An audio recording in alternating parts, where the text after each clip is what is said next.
Hello everyone, so my name is Saurabh Pandey. इस पूरे session के अंदर मैं आपको जो पूरी किताब है स्पेक्ट्रम की, उसको हम लोग कवर करेंगे। Like we will discuss each and every aspect. Although बहुत ज़्यादा डिटेल में नहीं जाएंगे क्योंकि किताब जो है आपकी पूरी की जो किताब है वो आपके पास है ही। बट किताब के अंदर क्या क्या चीज़ें जब आप पढ़ते हो तो होना चाहिए आपके दिमाग के अंदर, क्या क्या चीज़ें आपको ध्यान में रखना है, किन किन एस्पेक्ट, क्या क्या की पॉइंटर्स हैं जो आपके मन के अंदर होना चाहिए जब आप इस किताब को पढ़ो। तो ये जो अंडरलाइन वाला एस्पेक्ट है वो आप ज़रूर से देखो, ठीक है। तो रिवोल्ट ऑफ 1857 का रिवोल्ट, अब इसमें देखो इकोनॉमिक कॉजेज़ में जैसे ये लाइन लिखी हुई है कि किस तरीके से हैवी टैक्सेशन इम्पोज किए जाते थे, आर्टिशंस हैंडीक्राफ्ट मैन जो है ये इसके आपके अफेक्ट हुए हैं। फिर यहाँ पे अवध के अंदर देखा जाए तो जैसे जो भी वहाँ ताल्लुकदार थे तो उनका जो लैंड है वो ले लिया गया था। ये एक फैक्टर है, इस वजह से वो लोग, उनको भी मौका मिला कि हम भी इस रिवोल्ट में पार्टिसिपेट करें। पॉलिटिकल कॉज में देखो तो कई पॉलिसीज़ थी, जैसे affective control, subsidiary alliance, doctrine of lapse जैसी पॉलिसीज़ थी। फिर यहाँ पे एक नाम भी दिया हुआ है, Prince Fakhruddin, death in 1856, house of Mughal. अब इसमें देखो ये डॉक्ट्रिन ऑफ लैप्स की पॉलिसी ले लो तो इसमें क्या था कि अगर सक्सेसर नहीं है तो वो उसका जो है पूरा ज़मीन जायदाद या फिर पूरा राज्य जो है अपने पास कर लेते थे। ये डॉक्ट्रिन ऑफ लैप्स में। एडमिनिस्ट्रेटिव कॉजेज़ में जो करप्शन एक बड़ा फैक्टर था, कंपनी का एडमिनिस्ट्रेशन कुछ इस प्रकार से था, तो यहाँ पे करप्शन एक बहुत बड़ा फैक्टर था। और सोशो रिलीजियस में अपने रिलीजियस सुपीरियर अपने आप को मानते थे। जैसे अगर आप ब्रिटिशर्स को देखो तो अपने आप को जो है वो सुपीरियर समझते थे कि हम एक बेटर रेस हैं और इस टाइप से। इन्फ्लुएंस, बाहर के कई इवेंट्स का इन्फ्लुएंस भी एक बड़ा फैक्टर था।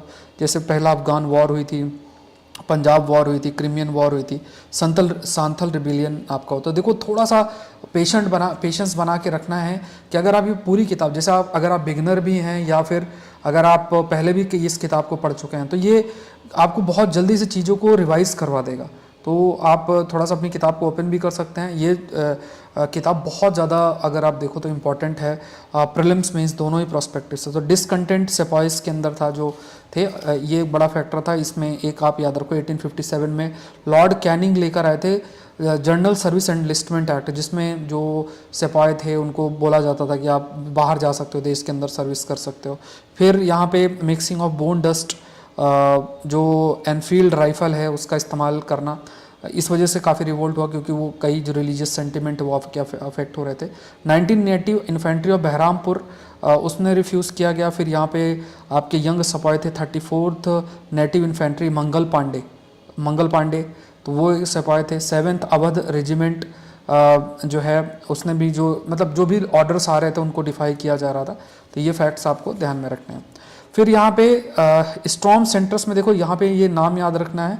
जैसे फॉर एग्जांपल जनरल बख्त खान आप याद रखो, यहाँ नीचे लिखा जनरल बख्त खान।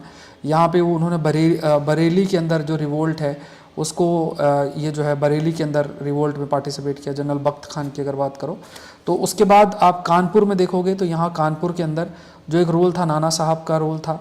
फिर बेगम हजरत महल है टुक ओवर लखनऊ में, इनका रोल था। फिर बरेली में देखोगे तो खान बहादुर जो आपके बरेली के अंदर थे वो आपके यहाँ पे देखोगे तो यह लिखा है खान बहादुर जो है बरेली के अंदर थे, मतलब ये लीडर्स थे अलग अलग जगह में। बिहार में देखोगे तो बिहार में कुंवर सिंह थे, जो कुंवर सिंह है ये बिहार के अंदर थे। मौलवी अहमदातुल्ला की बात किया जाए, ये फैज़ाबाद के थे, फैज़ाबाद में इनका जो रोल था। ये सब लीडर्स थे, मतलब आप ये समझो ये सारे के सारे क्या थे, दे वेयर लीडर्स, ये आपके लीडर्स थे। अलग अलग जगहों में इस रिवोल्ट के लिए ये इंपॉर्टेंट बड़े लीडर्स थे।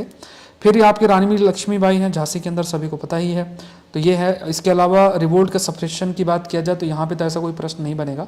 अब यहाँ पे फेलियर की बात किया जाए तो इसमें फेलियर पे भी ऐसा कोई प्रश्न जो है प्रीलिम्स में तो इतना नहीं बनेगा।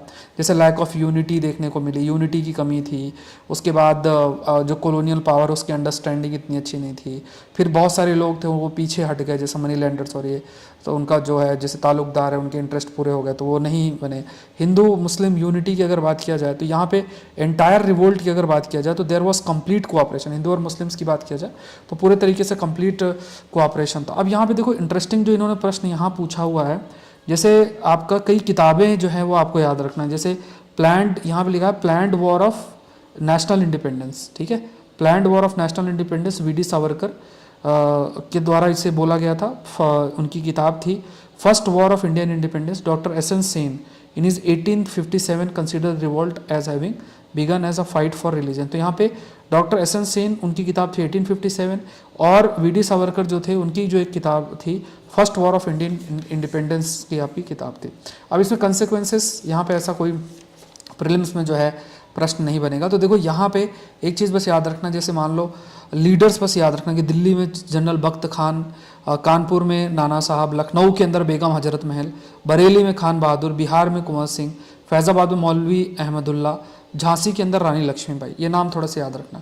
अब देखते हैं रिलीजियस एंड सोशल, अगर देखा जाए तो फिर आपका जो आता है दूसरा चैप्टर, काफ़ी बड़ा चैप्टर है इसमें, religious and social reform movement. अब इसमें देखो बाकी जो कहानियां हैं वो तो इतना ध्यान नहीं देना, बट यहाँ पे जब आप आगे थोड़ा आओगे तो कुछ नाम हमें जो है वो याद रखने हैं। इसमें तो जैसे कंडीशंस बता रखी हैं कि किस प्रकार की स्थिति उस समय थी, वो है। अब इसमें यहाँ पे अगर आप देखो, थोड़ा फोकस करो, तो यहाँ पे एक कुछ लाइंस जो है वो आपका मेंशन था कि ज़्यादातर जो रिफॉर्म्स हैं वो अपर और मिडिल क्लास तक सीमित आपके रहे। यहाँ पे मास को इंक्लूड करना जरूरी है, मतलब जो मास का पार्टिसिपेशन है वो इंक्लूड करने की बात जो है वो आपकी हाईलाइट की गई है। पॉलीगैमी एक बड़ा फैक्टर था। अब यहाँ पे जैसे सती को एबॉलिश करने का जो है वो स्टेप आपका लिया गया, एबॉलिशन ऑफ सती जिसे कहा जाता है। तो एबॉलिशन ऑफ सती है, तो यहाँ पे फिर फीमेल इन्फेंटिसाइड है, इसके लिए प्रयास किया गया। विडो रीमैरिज में देखो कुछ नाम आप जो है ज़रूर से याद रखो। विडो रीमैरिज की जब हम बात करते हैं तो विडो रीमैरिज में जो एक बड़ा रोल वुमेन से रिलेटेड प्ले किया है ईश्वर चंद्र विद्यासागर है, वो संस्कृत कॉलेज के प्रिंसिपल भी रहे हैं। हिंदू विडो रीमैरिज एक्ट में बनाने में 1856 के बड़ा रोल है। फिर जगन्नाथ शंकर सेठ है, बाऊ दाजी, वो भी एक्टिव प्रमोटर्स थे गर्ल्स स्कूल के महाराष्ट्र में। Vishnu Shastri Pandit founded the widow remarriage association in 1850। और दूसरे जो इंपॉर्टेंट लीडर्स थे कसोन दास मुलजी, उन्होंने सत्या प्रकाश जो है वो उसकी शुरुआत आपकी की थी। सिमिलर एफर्ट आपके डीके कार्वे के द्वारा लिया गया था, और वीर सालिंगम पाटलू मद्रास के, इन्होंने भी रोल प्ले किया था। तो देखो ये थोड़ा याद रखो, यही चीज़ जो है थोड़ा सा मैटर कर जाती है, नाम थोड़ा याद रखना है। जैसे इन्होंने पूछा भी हुआ है कई बार कि अच्छा ये पूछा हुआ है कि किन्होंने इंपॉर्टेंट रोल जो है प्ले किया है वुमेन से रिलेटेड, जैसे वुमेन एजुकेशन है और इस टाइप से इन्होंने इस तरीके से प्रश्न जो है आप लोग के लिए बना रखे हैं। अब यहाँ पे देखो फिर चाइल्ड मैरिज की बात करें तो यहाँ पे स्पेशली हमें शारदा एक्ट 1830 का, एक तो 1930 का याद रखना है। शारदा एक्ट आपका जो है ये मैरिज एज को 18 और 14 ईयर्स तक इंक्रीज करना, बॉयज़ और गर्ल्स के लिए रिस्पेक्टिवली। वुमेन के एजुकेशन की बात किया जाए तो बेथुन स्कूल है जो कि जेईडी बेथुन है, उनके द्वारा फाउंड किया गया था। पंडित ईश्वर चंद्र विद्यासागर है, उन्होंने भी रोल प्ले आपका किया, कई सारे स्कूल से वो जुड़े रहे। Charles Wood dispatch on education 1854 के अंदर आया था, उसमें भी फीमेल एजुकेशन पे फोकस किया आपका गया था। इंडियन वुमेन यूनिवर्सिटी स्टार्ट की गई थी बाय प्रोफेसर कार्वे 1916 के अंदर, ये आपकी की गई थी। फिर देखा जाए तो यहाँ पे जैसे फॉर एग्जांपल यहाँ पे जैसे सरोजनी नायडू जो हैं उनका नाम दिया हुआ है कि उन्होंने फिर प्रेसिडेंट बनी इंडियन नेशनल कांग्रेस की 1925 के अंदर आपकी की गई। अब इसमें फिर यहाँ पे फ्री इंडिया में क्या क्या स्टेप्स लिए गए वो हमें इतना याद नहीं रखना है। फिर यहाँ पे देखा जाए तो फर्दर डेवलपमेंट्स यहाँ पे हाईलाइट किए गए। फिर यहाँ पे आ जाओ, जो आपका हाईलाइट किया गया बाबा साहब आम्बेडकर जो है उनके बारे में, तो उन्होंने ऑल इंडिया कास्ट फेडरेशन का गठन किया था। अब यहाँ पे एक और दिया गया all India depressed class association, तो ये कहा गया कि all India depressed class association इनके द्वारा नहीं आपका बना, ये आपको ध्यान में रखना है, उनके द्वारा नहीं। तो अब राजा राम मोहन राय जो इनका ब्रह्मो समाज है उस पर आपका जो है हाईलाइट किया गया, ठीक है। तो इसको थोड़ा सा देखते हैं। ब्रह्मो समाज जो है तो यहाँ पे राजा राम मोहन जो रॉय हैं उनका जो ब्रह्म समाज है उनके ऊपर, तो यहाँ पे मोनोथिज्म मतलब एक गॉड पर फोकस करना, गिफ्ट ऑफ मोनोथिस्ट ये किताब भी आपकी लिखी गई है। फिर इन्होंने लाइक 1814 के अंदर आत्मीय सभा का गठन किया था और इन्होंने कैंपेन किया था आइडोलेट्री, कास्ट रिजिडिटीज़, इन सब में इन्होंने एक जो है रोल प्ले किया था, मतलब कि किस तरीके से इसको ख़त्म किया जाए। परसेप्ट ऑफ जीसस ये आपका इनके द्वारा लिखा गया था, प्रिसेप्ट्स ऑफ जीसस, तो यहाँ पे इसको भी इन्होंने जो है आपका लिखा था। अब इनके द्वारा देखो कई सारे प्रयास किए गए, जैसे कई सारी जो डिमांड्स हैं वो आपकी इनके द्वारा रखी गई थी, ठीक है। कई जो डिमांड्स हैं वो आपकी रखी गई और उसमें जैसे टैक्सेस को एबॉलिश करना, टैक्स फ्री लैंड्स के लिए ऑन मतलब abolition of taxes on tax free lands, taxes जो हैं जहाँ टैक्स नहीं लगने वहाँ टैक्स फ्री लैंड पे टैक्स ना लगे। फिर यहाँ पे एग्जीक्यूटिव को जुडिशरी से सेपरेशन। कई दूसरे बड़े लीडर्स हैं उन्होंने भी इसमें हिस्सा थे। वो रॉय हैड, डेविड हैरे, एलेक्जेंडर डफ, देवेंद्रनाथ टैगोर, पी.के. टैगोर, चंद्रशेखर देव, ताराचंद्र चक्रवर्ती और इनके एसोसिएट थे। फिर ब्रह्म सभा का गठन 1828 के अंदर राजा राम मोहन जो है उनके द्वारा किया गया था। समाज कमिटेड था, मतलब इसमें ये इनका ये मानना था कि हम जो है आइडोलेट्री मतलब मूर्ति पूजन और रैशनैलिटी पर हम फोकस करेंगे। हिंदुइज्म को लाइक जो है कैसे प्योरीफाई किया जाए, मोनोथिज्म को प्रीच किया जाए और रीजनिंग पर फोकस किया गया था। इवन जो वेदास और उपनिषद में रीजनिंग वाली बात है तो उस पर भी इन्होंने कहा कि हम उस पर बिलीव जो है वो करते हैं। तो ये बात आपकी हाईलाइट की गई। फर्दर अगर देखा जाए तो कई सारे जो है इनको कई लोगों ने अपोज भी आपका किया है। जैसे देखा जाए तो राजा राधाकांत देव हैं, उन्होंने काफ़ी मतलब धर्म सभा है तो ऑर्थोडॉक्स थिंकिंग की वजह से फिर अपोज भी किया गया। फिर आपका जैसे फिर जब दूसरे जो लीडर्स आए, महर्षि देवेंद्रनाथ टैगोर हैं जिन्होंने तत्वबोधिनी सभा का गठन किया था और ये 1839 के अंदर इसका इस्टेब्लिशमेंट हुआ था।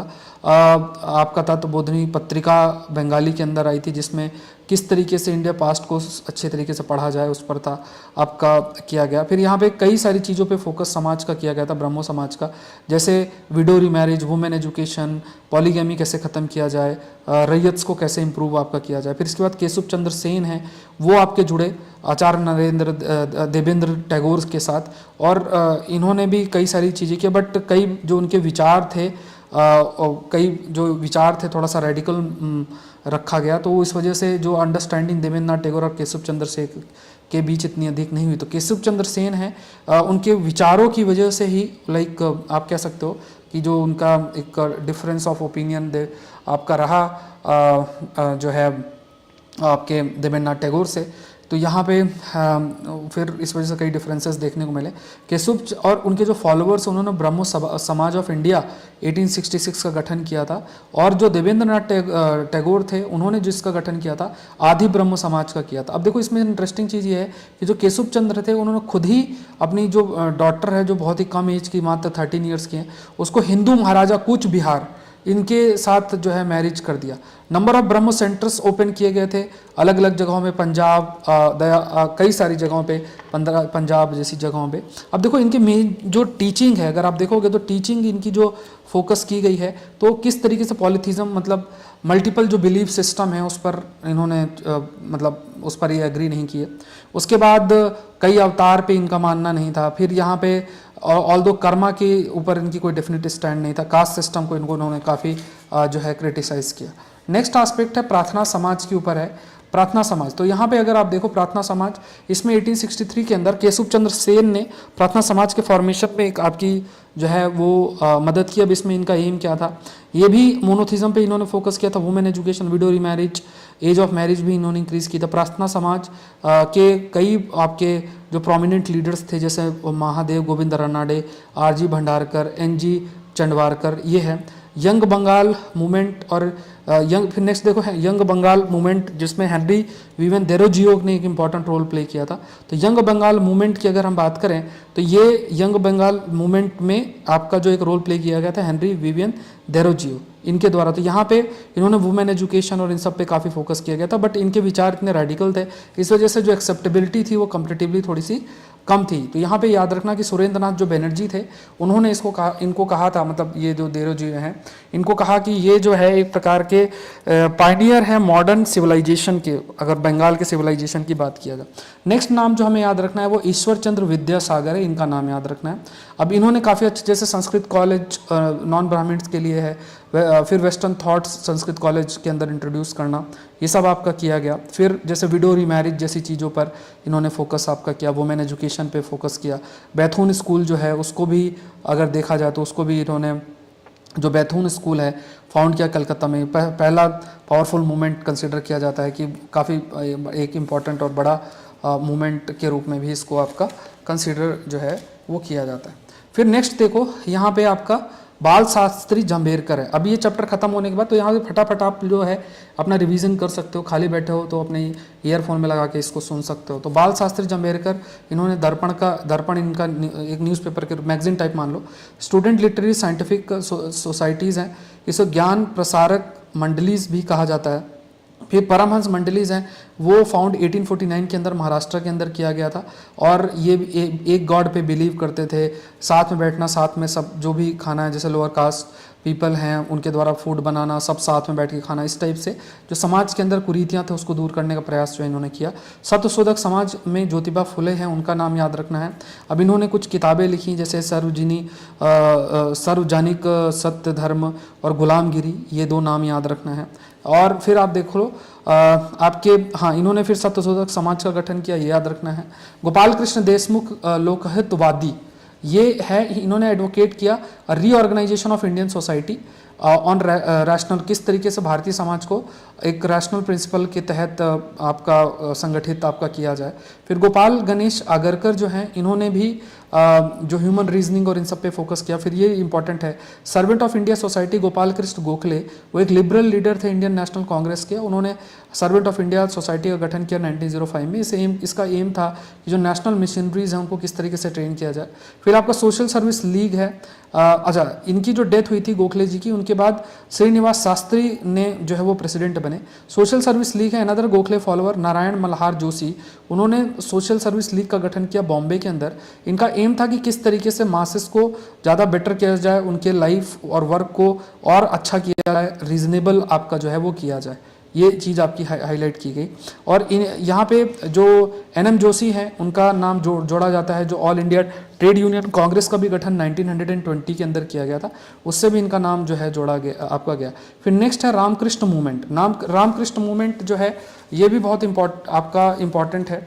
रामकृष्ण मूवमेंट में, रामकृष्ण जो मूवमेंट है इसमें आपको जो है याद रखना है, जैसे एक तो रामकृष्ण परमहंस हैं जिन्होंने इसको किया, फिर उनके बाद स्वामी विवेकानंद है, उन्होंने टुक ओवर किया इस मूवमेंट को, फिर उन्होंने रोल प्ले किया। और फिर इन्होंने ही जो है स्वामी विवेकानंद है, उन्होंने ही रामकृष्ण मिशन 1897 के अंदर इसका किया आपका, और इसका हेडक्वार्टर रामकृष्ण मठ और मिशन जो है बेलूरू नियर कलकत्ता में किया गया।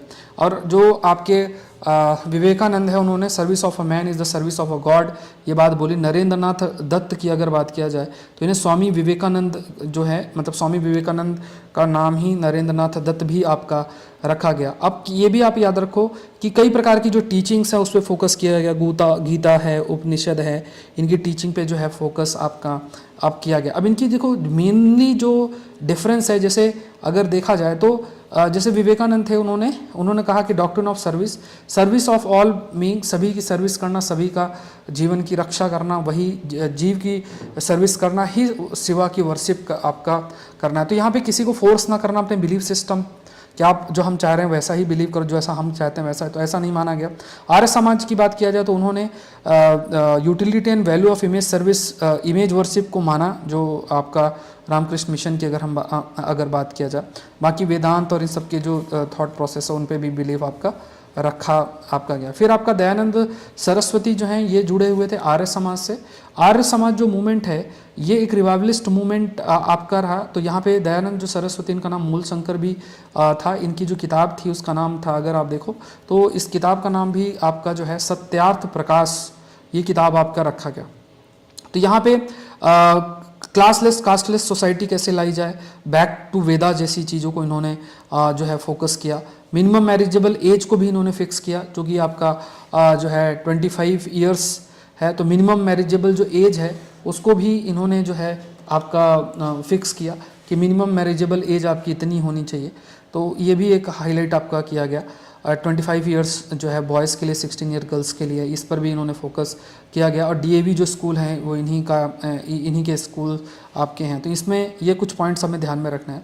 बैक टू वेदास की जो है फिलॉसफी वो भी इन्होंने दिया। कुछ गाइडिंग प्रिंसिपल्स भी हैं, तो ये प्रिंसिपल्स तो याद नहीं रखने हैं।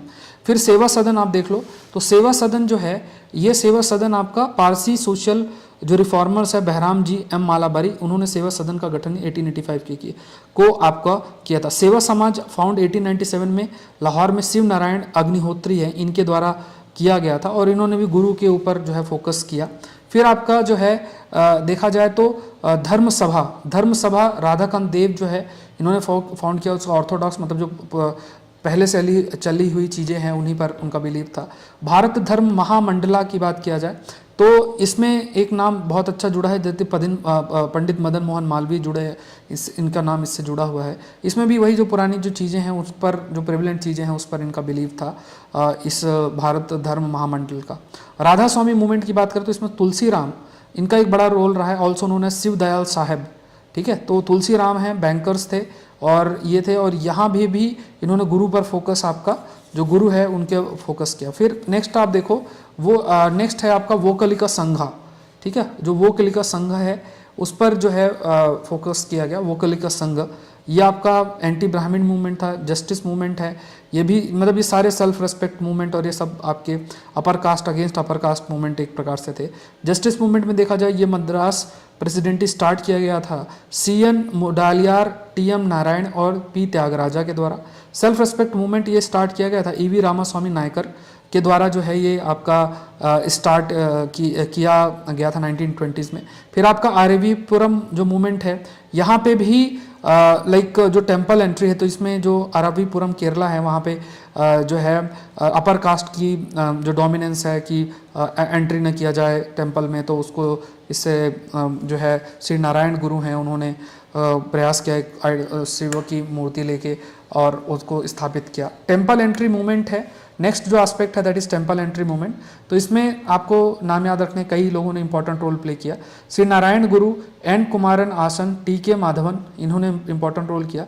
1924 के अंदर vacuum Satyagraha that was led by KP केशवा।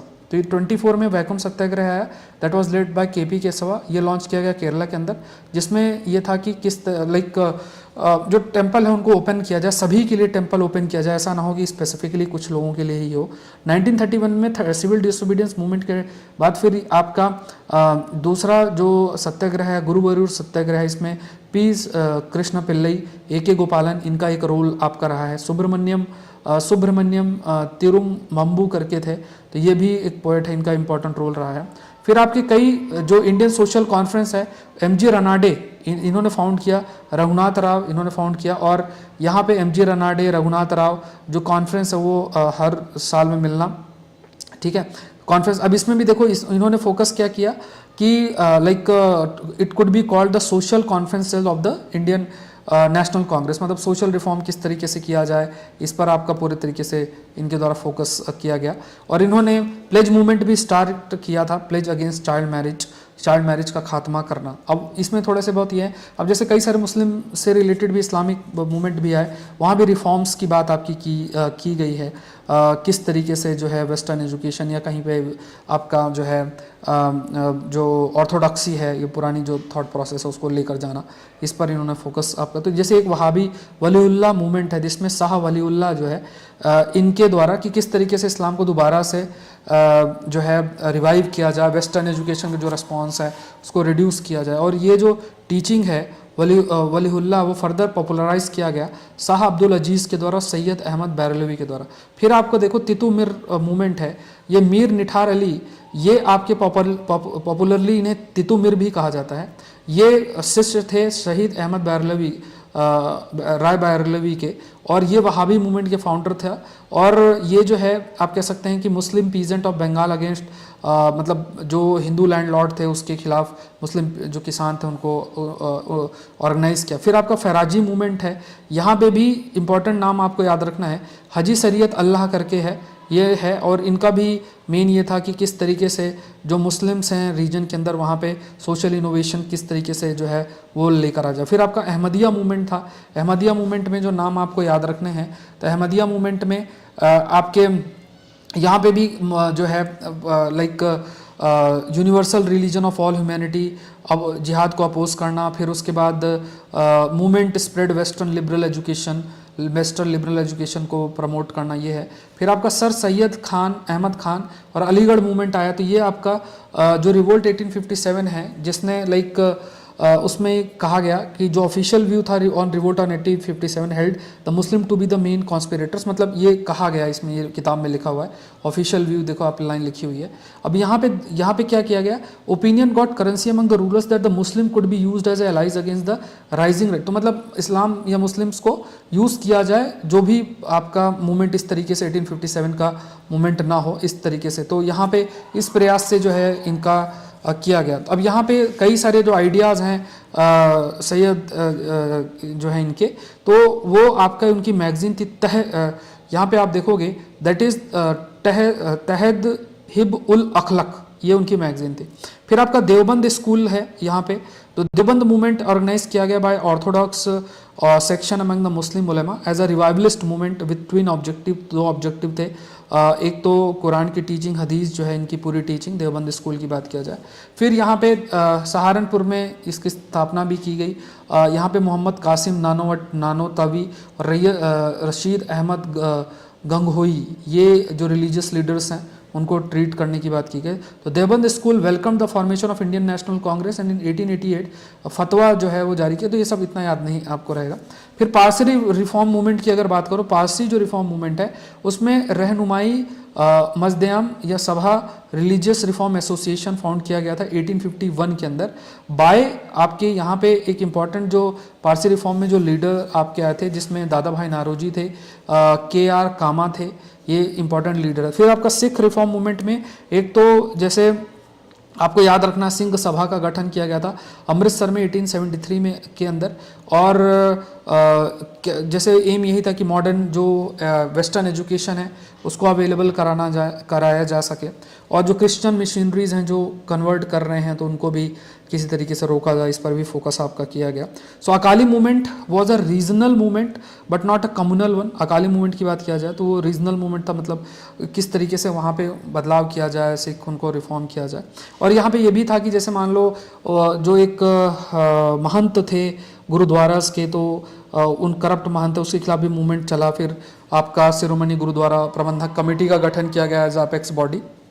फिर देखो थियोसॉफिकल मूवमेंट है यहाँ पे, इसमें madam HP Blavatsky and colonel MS Olcott, ये इनके थॉट के द्वारा ये इंस्पायर्ड थे। 1882 के अंदर इन्होंने अपना जो हेडक्वार्टर है वो शिफ्ट कर दिया अड्यार के अंदर, मद्रास के उधर। फिर उसके बाद यहाँ पे जैसे हिंदू बिलीफ इनका, मतलब जो पुनर्जन्म या कर्मा ये सब पे ये बिलीव करते थे, मतलब जो हिंदुज़म की पुरानी फिलॉसफी, मतलब जो फिलॉसफी है कर्मा उपनिषद और इन सब से रिलेटेड, वो इनका विचार मानते थे। सांख्य फिलॉसफी, योगा, वेदांता, ये सब को ये जो है आपका मानते थे। फिर ये मूवमेंट समवट पॉपुलर हुआ जब any Besant I, election of any Besant की बात करें तो उनके आने के बाद ये हुआ। और ये जो सोसाइटी है कॉमन डिनोमिनेटर वेरियस सेट्स और कई प्रकार के जैसे नई चीज़ें भी इनके द्वारा की गई हैं कि जो इंडियंस हैं वो अपने कल्चर के प्रति थोड़ा सा आप कह सकते हैं कि प्राइड फील करें, ऐसा ना हो कि अपने आप को मतलब हीन भावना से ही देखें, तो इस तरीके से भी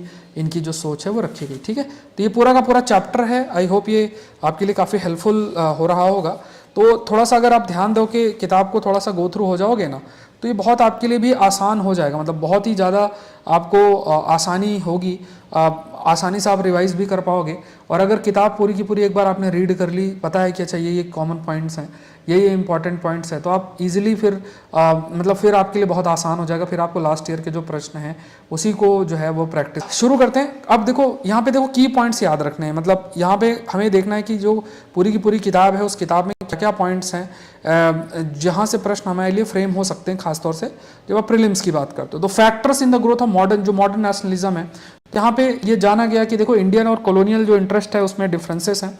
अब यहाँ पे देखो आगे अगर आप चलोगे तो इसमें जो हमारे लिए काम का है, जिसमें प्रश्न हमारे लिए बनता है, ये जो कुछ पॉलिटिकल एसोसिएशंस दी हैं बंगाल के अंदर, तो एक बंग भाषा प्रकाशिका सभा है, ये आपका राजा राम मोहन जो है उनके द्वारा इसकी गठन किया गया था। जमींदारी एसोसिएशन है, ये लैंडलॉर्ड सोसाइटीज़ को कहा जाता है, और ये पॉलिटिकल एक्टिविटी की शुरुआत इसको माना जाता है। बंगाल ब्रिटिश इंडिया जो सोसाइटी है वो भी फाउंड की गई थी 1843 के अंदर, और इसमें भी लाइक लोगों की जो कंडीशंस है ब्रिटिश इंडिया की, वो लोगों तक, दूसरों तक पहुंचाना। 1851 के अंदर लैंडलॉर्ड सोसाइटी और बंगाल जो ब्रिटिश इंडिया सोसाइटी है मर्ज होकर ब्रिटिश इंडियन एसोसिएशन का गठन आपका जो है किया गया।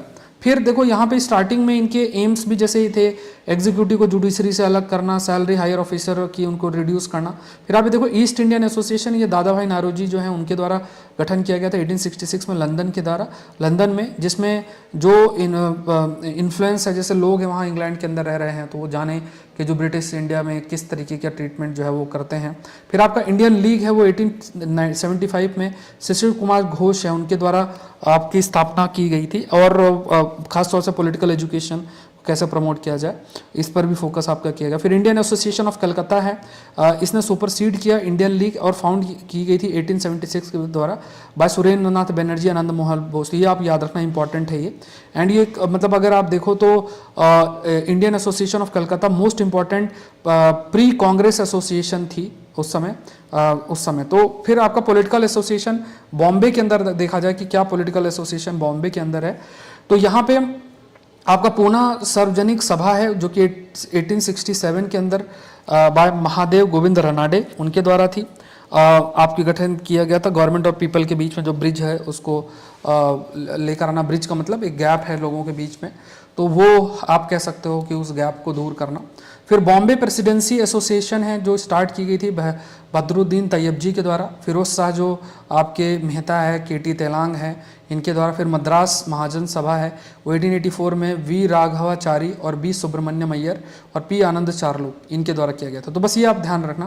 प्री कांग्रेस कैंपेन में एक तो आगे आएगा, प्रेस के बारे में डिस्कस करेंगे। तो against the vernacular press act 1878 और इल्बर्ट बिल है। इल्बर्ट बिल में क्या चीज़ था? इल्बर्ट बिल में ये था कि जो इंडियन जज है वो जो ब्रिटिशर्स है उनको ट्रायल उनका कर सकते हैं, तो इल्बर्ट बिल का सपोर्ट किया गया था, बट वो सक्सेसफुल आपका नहीं हुआ।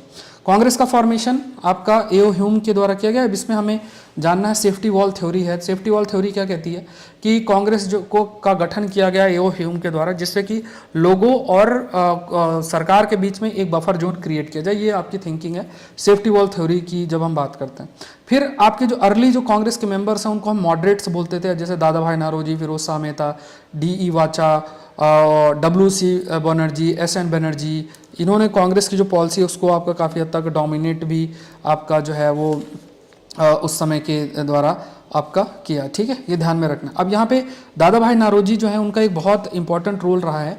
इसमें आप ये देखो कि ये जो इकोनॉमिक एक्टिविटीज़ हैं, जो पॉलिसीज़ हैं ब्रिटिशर्स की, उसको हाईलाइट करना कि दादा भाई नारोजी, RC दत्त और डिंसॉ वाचा इन्होंने हाईलाइट किया। जैसे मान लो ड्रेन थ्योरी है कि किस तरीके से जो रॉ मटेरियल हमसे ले लेते हैं और फिनिश प्रोडक्ट हमें बेचते थे, तो ये ड्रेन थ्योरी को भी सामने जो है वो आपका रखा गया है। फिर यहाँ पे कॉन्स्टिट्यूशनल डिमांड वाइड किया कि दादा भाई नारोजी 1904, गोपाल कृष्ण गोखले 1905 और लोकमान्य जो तिलक हैं इन्होंने डिमांड की थी सेल्फ गवर्नमेंट की जो डिमांड है ये जो है इनके द्वारा आपकी की गई थी। ये सारे पॉइंट्स आपको ध्यान में रखने हैं।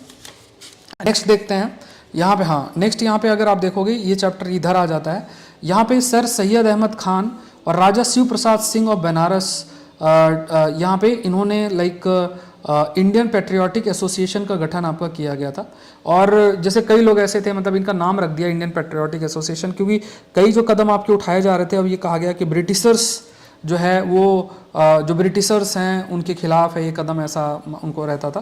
तो ब्रिटिशर्स ने कई ऐसे लोगों खड़े किए अब कि वो जो है एक प्रकार से उनको इनकरेज किया कि जो कि जैसे मान लो कांग्रेस है उसके खिलाफ आपके कई अरसे या कोई लीडर है उनके खिलाफ कई जो ऑर्गेनाइजेशन है उसको सामने आपका खड़ा किया जाए। ठीक है, नेक्स्ट देखते हैं नेशनल मूवमेंट 1905 से 1908 तक है। अब इसमें देखो हमें क्या क्या चीज़ें ध्यान रखनी है। अब यहाँ पे अगर सबसे पहले देखो, यहाँ पे पहली चीज़ तो याद रखो कि जैसे क्या क्या चीज़ें हैं जिसमें नेशनलिज्म बढ़ा। तो जो ब्रिटिशर्स थे उनके नेचर को समझा गया। फिर आपके सेल्फ रेस्पेक्ट बढ़ा, जैसे उसमें तिलक, अरविंदो घोष, इनका एक इंपॉर्टेंट रोल रहा है। एजुकेशन बढ़ा, इंटरनेशनल इन्फ्लुएंस हुआ, जैसे रशिया के अंदर रिवोल्यूशन। फिर वेस्टर्नाइजेशन का जो है उससे भी है, तो लोगों को जागरूकता भी आपकी बढ़ी। और जैसे दयानंद थे, उनका मानना था political message was India for Indians. Moderates के अचीवमेंट से लोग इतने सेटिस्फाइड नहीं थे, क्योंकि मॉडरेट्स का मानना जो थे स्टार्टिंग में जो लीडर्स थे, तो प्रेयर पेटिशन प्रोटेस्ट वाला, तो उसमें लोग एग्री नहीं करते थे। जो कर्जन थे उनका मानना था कि जो भी एक्टिविटीज़ इंडियन के द्वारा किया जाता था उसको लेटिंग ऑफ द गैस के रूप में कंसिडर जो है वो आपका किया जाता। स्वदेशी मूवमेंट और या बाइकॉट मूवमेंट की अगर आप बात करो तो ये आप कुछ डेट्स हमें जो है वो याद रखनी है, क्योंकि यहाँ पे स्वदेशी मूवमेंट किसके रिएक्शन में आया था कि बंगाल के डिवीज़न की बात आपकी की गई थी। बंगाल के डिवीज़न, क्यों बंगाल को वीकेंड, क्योंकि सारा मूवमेंट वहीं से ओरिजिनेट हो रहा था, तो वो उसको डिवाइड जो है वो करना चाहते। तो आप ये मानो कि दिसंबर 1903 में ये इंटेंशन बता दी गई थी कि हम बंगाल को डिवाइड आपका करेंगे। तो जैसे ये बातें आई तो काफ़ी सारा जो है कैंपेन शुरू हो गया कि ये सब सही नहीं है, और इसमें सुरेंद्र नाथ बनर्जी, के मित्रा, पृथ्वी चंद्र राय, ये सब इन्होंने रोल प्ले किया गया। अगस्त 7 1905 में जो फॉरेन गुड का बाइकॉट वो आपका जो है वो शुरू हुआ। फिर अक्टूबर 16 1905 में पार्टीशन फॉर्मली फोर्स में आपका आया। मूवमेंट कई जगह पे स्प्रेड हुआ, पूना, बॉम्बे, अंडर तिलक, ये पूछा गया है। और लाला लाजपत राय, अजीत सिंह दिल्ली के अंदर, फिर in Delhi like in Punjab under Lala Lajpat Rai, Ajit Singh, Delhi के अंदर under Syed Haidar Raza and Madras under Chidambaram Pillai. फिर कांग्रेस की पोजीशन की अगर हम बात करें तो यहाँ पे इंडियन नेशनल कांग्रेस की जो मीटिंग है वो 1905 में आपकी हुई under the presidentship of Gokhale. And यहाँ पे जो बंगाल का पार्टीशन है उसको भी काफ़ी क्रिटिसाइज आपका जो है वो किया गया है, आपका काफ़ी अधिक किया गया। फिर यहीं से कुछ बातें शुरू हो गई थी कि किस तरीके से अगर स्वदेशी मूवमेंट अगर हम शुरू करते हैं तो उसको बाहर थोड़ा सा जो है ज़रूरी नहीं हम इसको बंगाल तक ही सीमित रखें, आगे तक भी हम इसको जो है लेकर चलें, ऐसा किया गया। फिर ये चीज़ थोड़ा सा इमर्ज होने लगी और इससे काफ़ी गैप भी मॉडरेट और जो थोड़ा एक्सट्रीमिस्ट थॉट के थे उनके बीच होने लग गया। तो देखो यहाँ पे आपको याद रखना है कि जो स्वदेशी मूवमेंट था, स्वदेशी मूवमेंट में एक तो कॉप्स और वॉलंटियर और समिति, इसमें आपको समितिज ऑफ अश्विनी कुमार दत्त जो है उनका याद रखना है। फिर सेल्फ रिलायंस, आत्मशक्ति पर फोकस आपका जो है वो किया गया था। फिर स्वदेशी और नेशनल एजुकेशन पे फोकस किया गया था, और जो है वहाँ पे अरविंदो घोष थे, उनको प्रिंसिपल भी बनाया गया था, बंगाल नेशनल कॉलेज के जो है वो प्रिंसिपल भी आपके रहे। तो ये भी एक पॉइंट आपको जो है याद रखना, ये यहाँ पे आपका लिखा हुआ है। फिर इंडिजिनस एंटरप्राइज में, इवन कल्चरल स्फीयर में भी काफ़ी इम्पैक्ट देखने को आपको जो है मिला। जैसे जो टैगोर थे, अमर सोनर बांग्ला, इसको उन्होंने लिखा। फिर उसके बाद नंदलाल बोस जो हैं वो इंडियन आर्ट में उनका एक इम्पॉर्टेंट रोल रहा है, और like scholarship offered by Indian society of oriental art 1900। Even जो थीम भी ली जाती थी अब वो सिर्फ ब्रिटिश थीम नहीं ली जाती थी, आपकी थीम आपकी अलग अलग डिफरेंट थीम्स जो है उस पर काम किया जाता। पार्टिसिपेशन, वुमेन का भी पार्टिसिपेशन हुआ, मुस्लिम पार्टिसिपेशन जिसमें अब्दुल रशीद, लियाकत हुसैन, गुजनबी, मौलाना आज़ाद, इनका एक रोल आपका रहा है। तो यहाँ पे जो ये मूवमेंट है उसका बेस देखें तो जमींदार, students, women, lower middle class सभी तक जो है आपका रीच किया। फिर इस पार्टीशन को रोका गया बंगाल के, अब बट इन्होंने रोकने से पहले जितना भी डिवीज़न है वो ऑलमोस्ट कर ही लिया था एक तरीके से। तो यहाँ पे अगर आप देखो तो पार्टीशन ऑफ बंगाल का रोका गया था, उसके पीछे जो एक रीज़न था, एक यहाँ रिवोल्यूशनरी टेररिज्म शब्द आप यूज़ ना करो, एक्सट्रीम एक्टिविटी या कुछ इस टाइप शब्द आप इस्तेमाल कर सकते हो, ठीक है। तो यहाँ पे ये है। तो दूसरा देखा जाए तो इस प्रकार के प्रयास आपके किए गए। अब नेक्स्ट देखते हैं सूरत स्प्लिट, एक पॉइंट आता है, ठीक है। यहाँ पे नेक्स्ट जो है हमें यहाँ सूरत स्प्लिट देखना है। तो दिसंबर 1905 में ही जो बनारस का सेशन हुआ था इंडियन नेशनल कांग्रेस का, जो कि प्रिसाइड किया गया था बाय गोखले, तो मॉडरेट एक्सट्रीमिस्ट डिफरेंस जो है वो आपके काफ़ी हद तक इमर्ज इसमें हो गया था। मेनली जैसे मान लो तिलक, लाला लजपत राय जो थे वो आपके एक्सट्रीमिस्ट व्यू पॉइंट के थे, दादा भाई नारोजी और ये आपके मॉडरेट व्यू पॉइंट के थे, और उनका स्वराज, सेल्फ गवर्नमेंट और इन सब पे भी जो है बिलीफ आपका था। तो अब मेनली जो डिफरेंसेस था वो यही डिफरेंसेस था कि वो लेकर जाना चाहते थे कि बंगाल के बाहर मूवमेंट लेकर जाया जाए, और जो एक्सट्रीमिस्ट थे और जो आपके मॉडरेट थे वो इस बात पर एकदम से एग्री नहीं कर रहे थे, इस चीज़ पर वो एग्री नहीं जो है वो कर रहे थे, ठीक है। तो ये सब पॉइंट्स आपको ध्यान में रखना। अब यहाँ पे देखो कुछ जो रिवोल्यूशनरी एक्टिविटीज़ हैं वो कैसे हुई, कहाँ हुई। तो बंगाल में 1870s के अंदर यहाँ पे देखा जाए तो पहला रिवोल्यूशनरी ग्रुप ऑर्गेनाइज किया गया था 1902 के अंदर मिदनापुर अंडर जनेंद्रनाथ बसु इन कलकत्ता, और the Andolan Samiti founded by Pramatha Mitter and including Jatindranath Banerjee, Barindra Kumar Ghosh and others, ठीक है। अप्रैल 1906 में inner circle within the Anushilan Barindra Kumar Ghosh and Bhupendranath Dutta, उन्होंने एक वीकली स्टार्ट किया जिसका नाम युगांतर रखा गया, ठीक है। ये पॉइंट आपको यहाँ तक याद जो है रखना है। सो कई न्यूज़पेपर भी है जैसे जिन्होंने रिवोल्यूशनरी एक्टिविटीज़ को हाईलाइट किया, जैसे मान लो संध्या है, युगांतर है, ये सारे आपके है। फिर यहाँ पे आपको याद रखना है जैसे प्रफुल्ल चक्की, खुदीराम बोस है, उन्होंने बॉम्ब फेंका था, ठीक है। यहाँ पे जज किंग फोर्ट्स इन मुजफ्फरनगर, अलीपुर कॉन्स्पिरेसी केस है जो कि अरविंद घोष से रिलेटेड है, तो उनको पकड़ा गया था इसमें। फिर आपके 1908 के अंदर बरह डकैती हुई थी, ऑर्गेनाइज किया गया था डका आंदोलन अंडर पुलिन दास। रास बिहारी बोस और सचिन जो सान्याल थे, उन्होंने एक बॉम्ब अटैक वायसरॉय हार्डिंगे पे जो है वो आपका किया। महाराष्ट्र में देखा जाए तो रामोसी पीसेंट मूवमेंट आपको याद रखना है। रामोसी जो पीसेंट मूवमेंट है, फोर्स वासुदेव बलवंत फाटके 1879 के अंदर, ये आपको याद रखना। तो तिलक जो है उन्होंने प्रोपोगेट किया स्पिरिट ऑफ मिलिटेंट नेशनलिज्म, जिसमें गणपति शिवाजी फेस्टिवल और उनकी कई जर्नल्स, केसरी, महारट्टा, ये जर्नल्स भी थी, मतलब न्यूज़पेपर आप मानो। उनके दो शिष्य थे चापेकर ब्रदर्स, दामोदर और बालकृष्णा, उन्होंने प्लेग कमिश्नर और पूना रैंड करके उसको मारा, एंड एक लेफ्टिनेंट अरेस्ट करके 1897 उसको मारा। सावरकर और उसके जो उनके ब्रदर जो है, उन्होंने मित्र मेला का गठन किया, जो कि एक सीक्रेट सोसाइटी थी 1899 के। बाद में वो अभिनव भारत से मिल गई, ठीक है।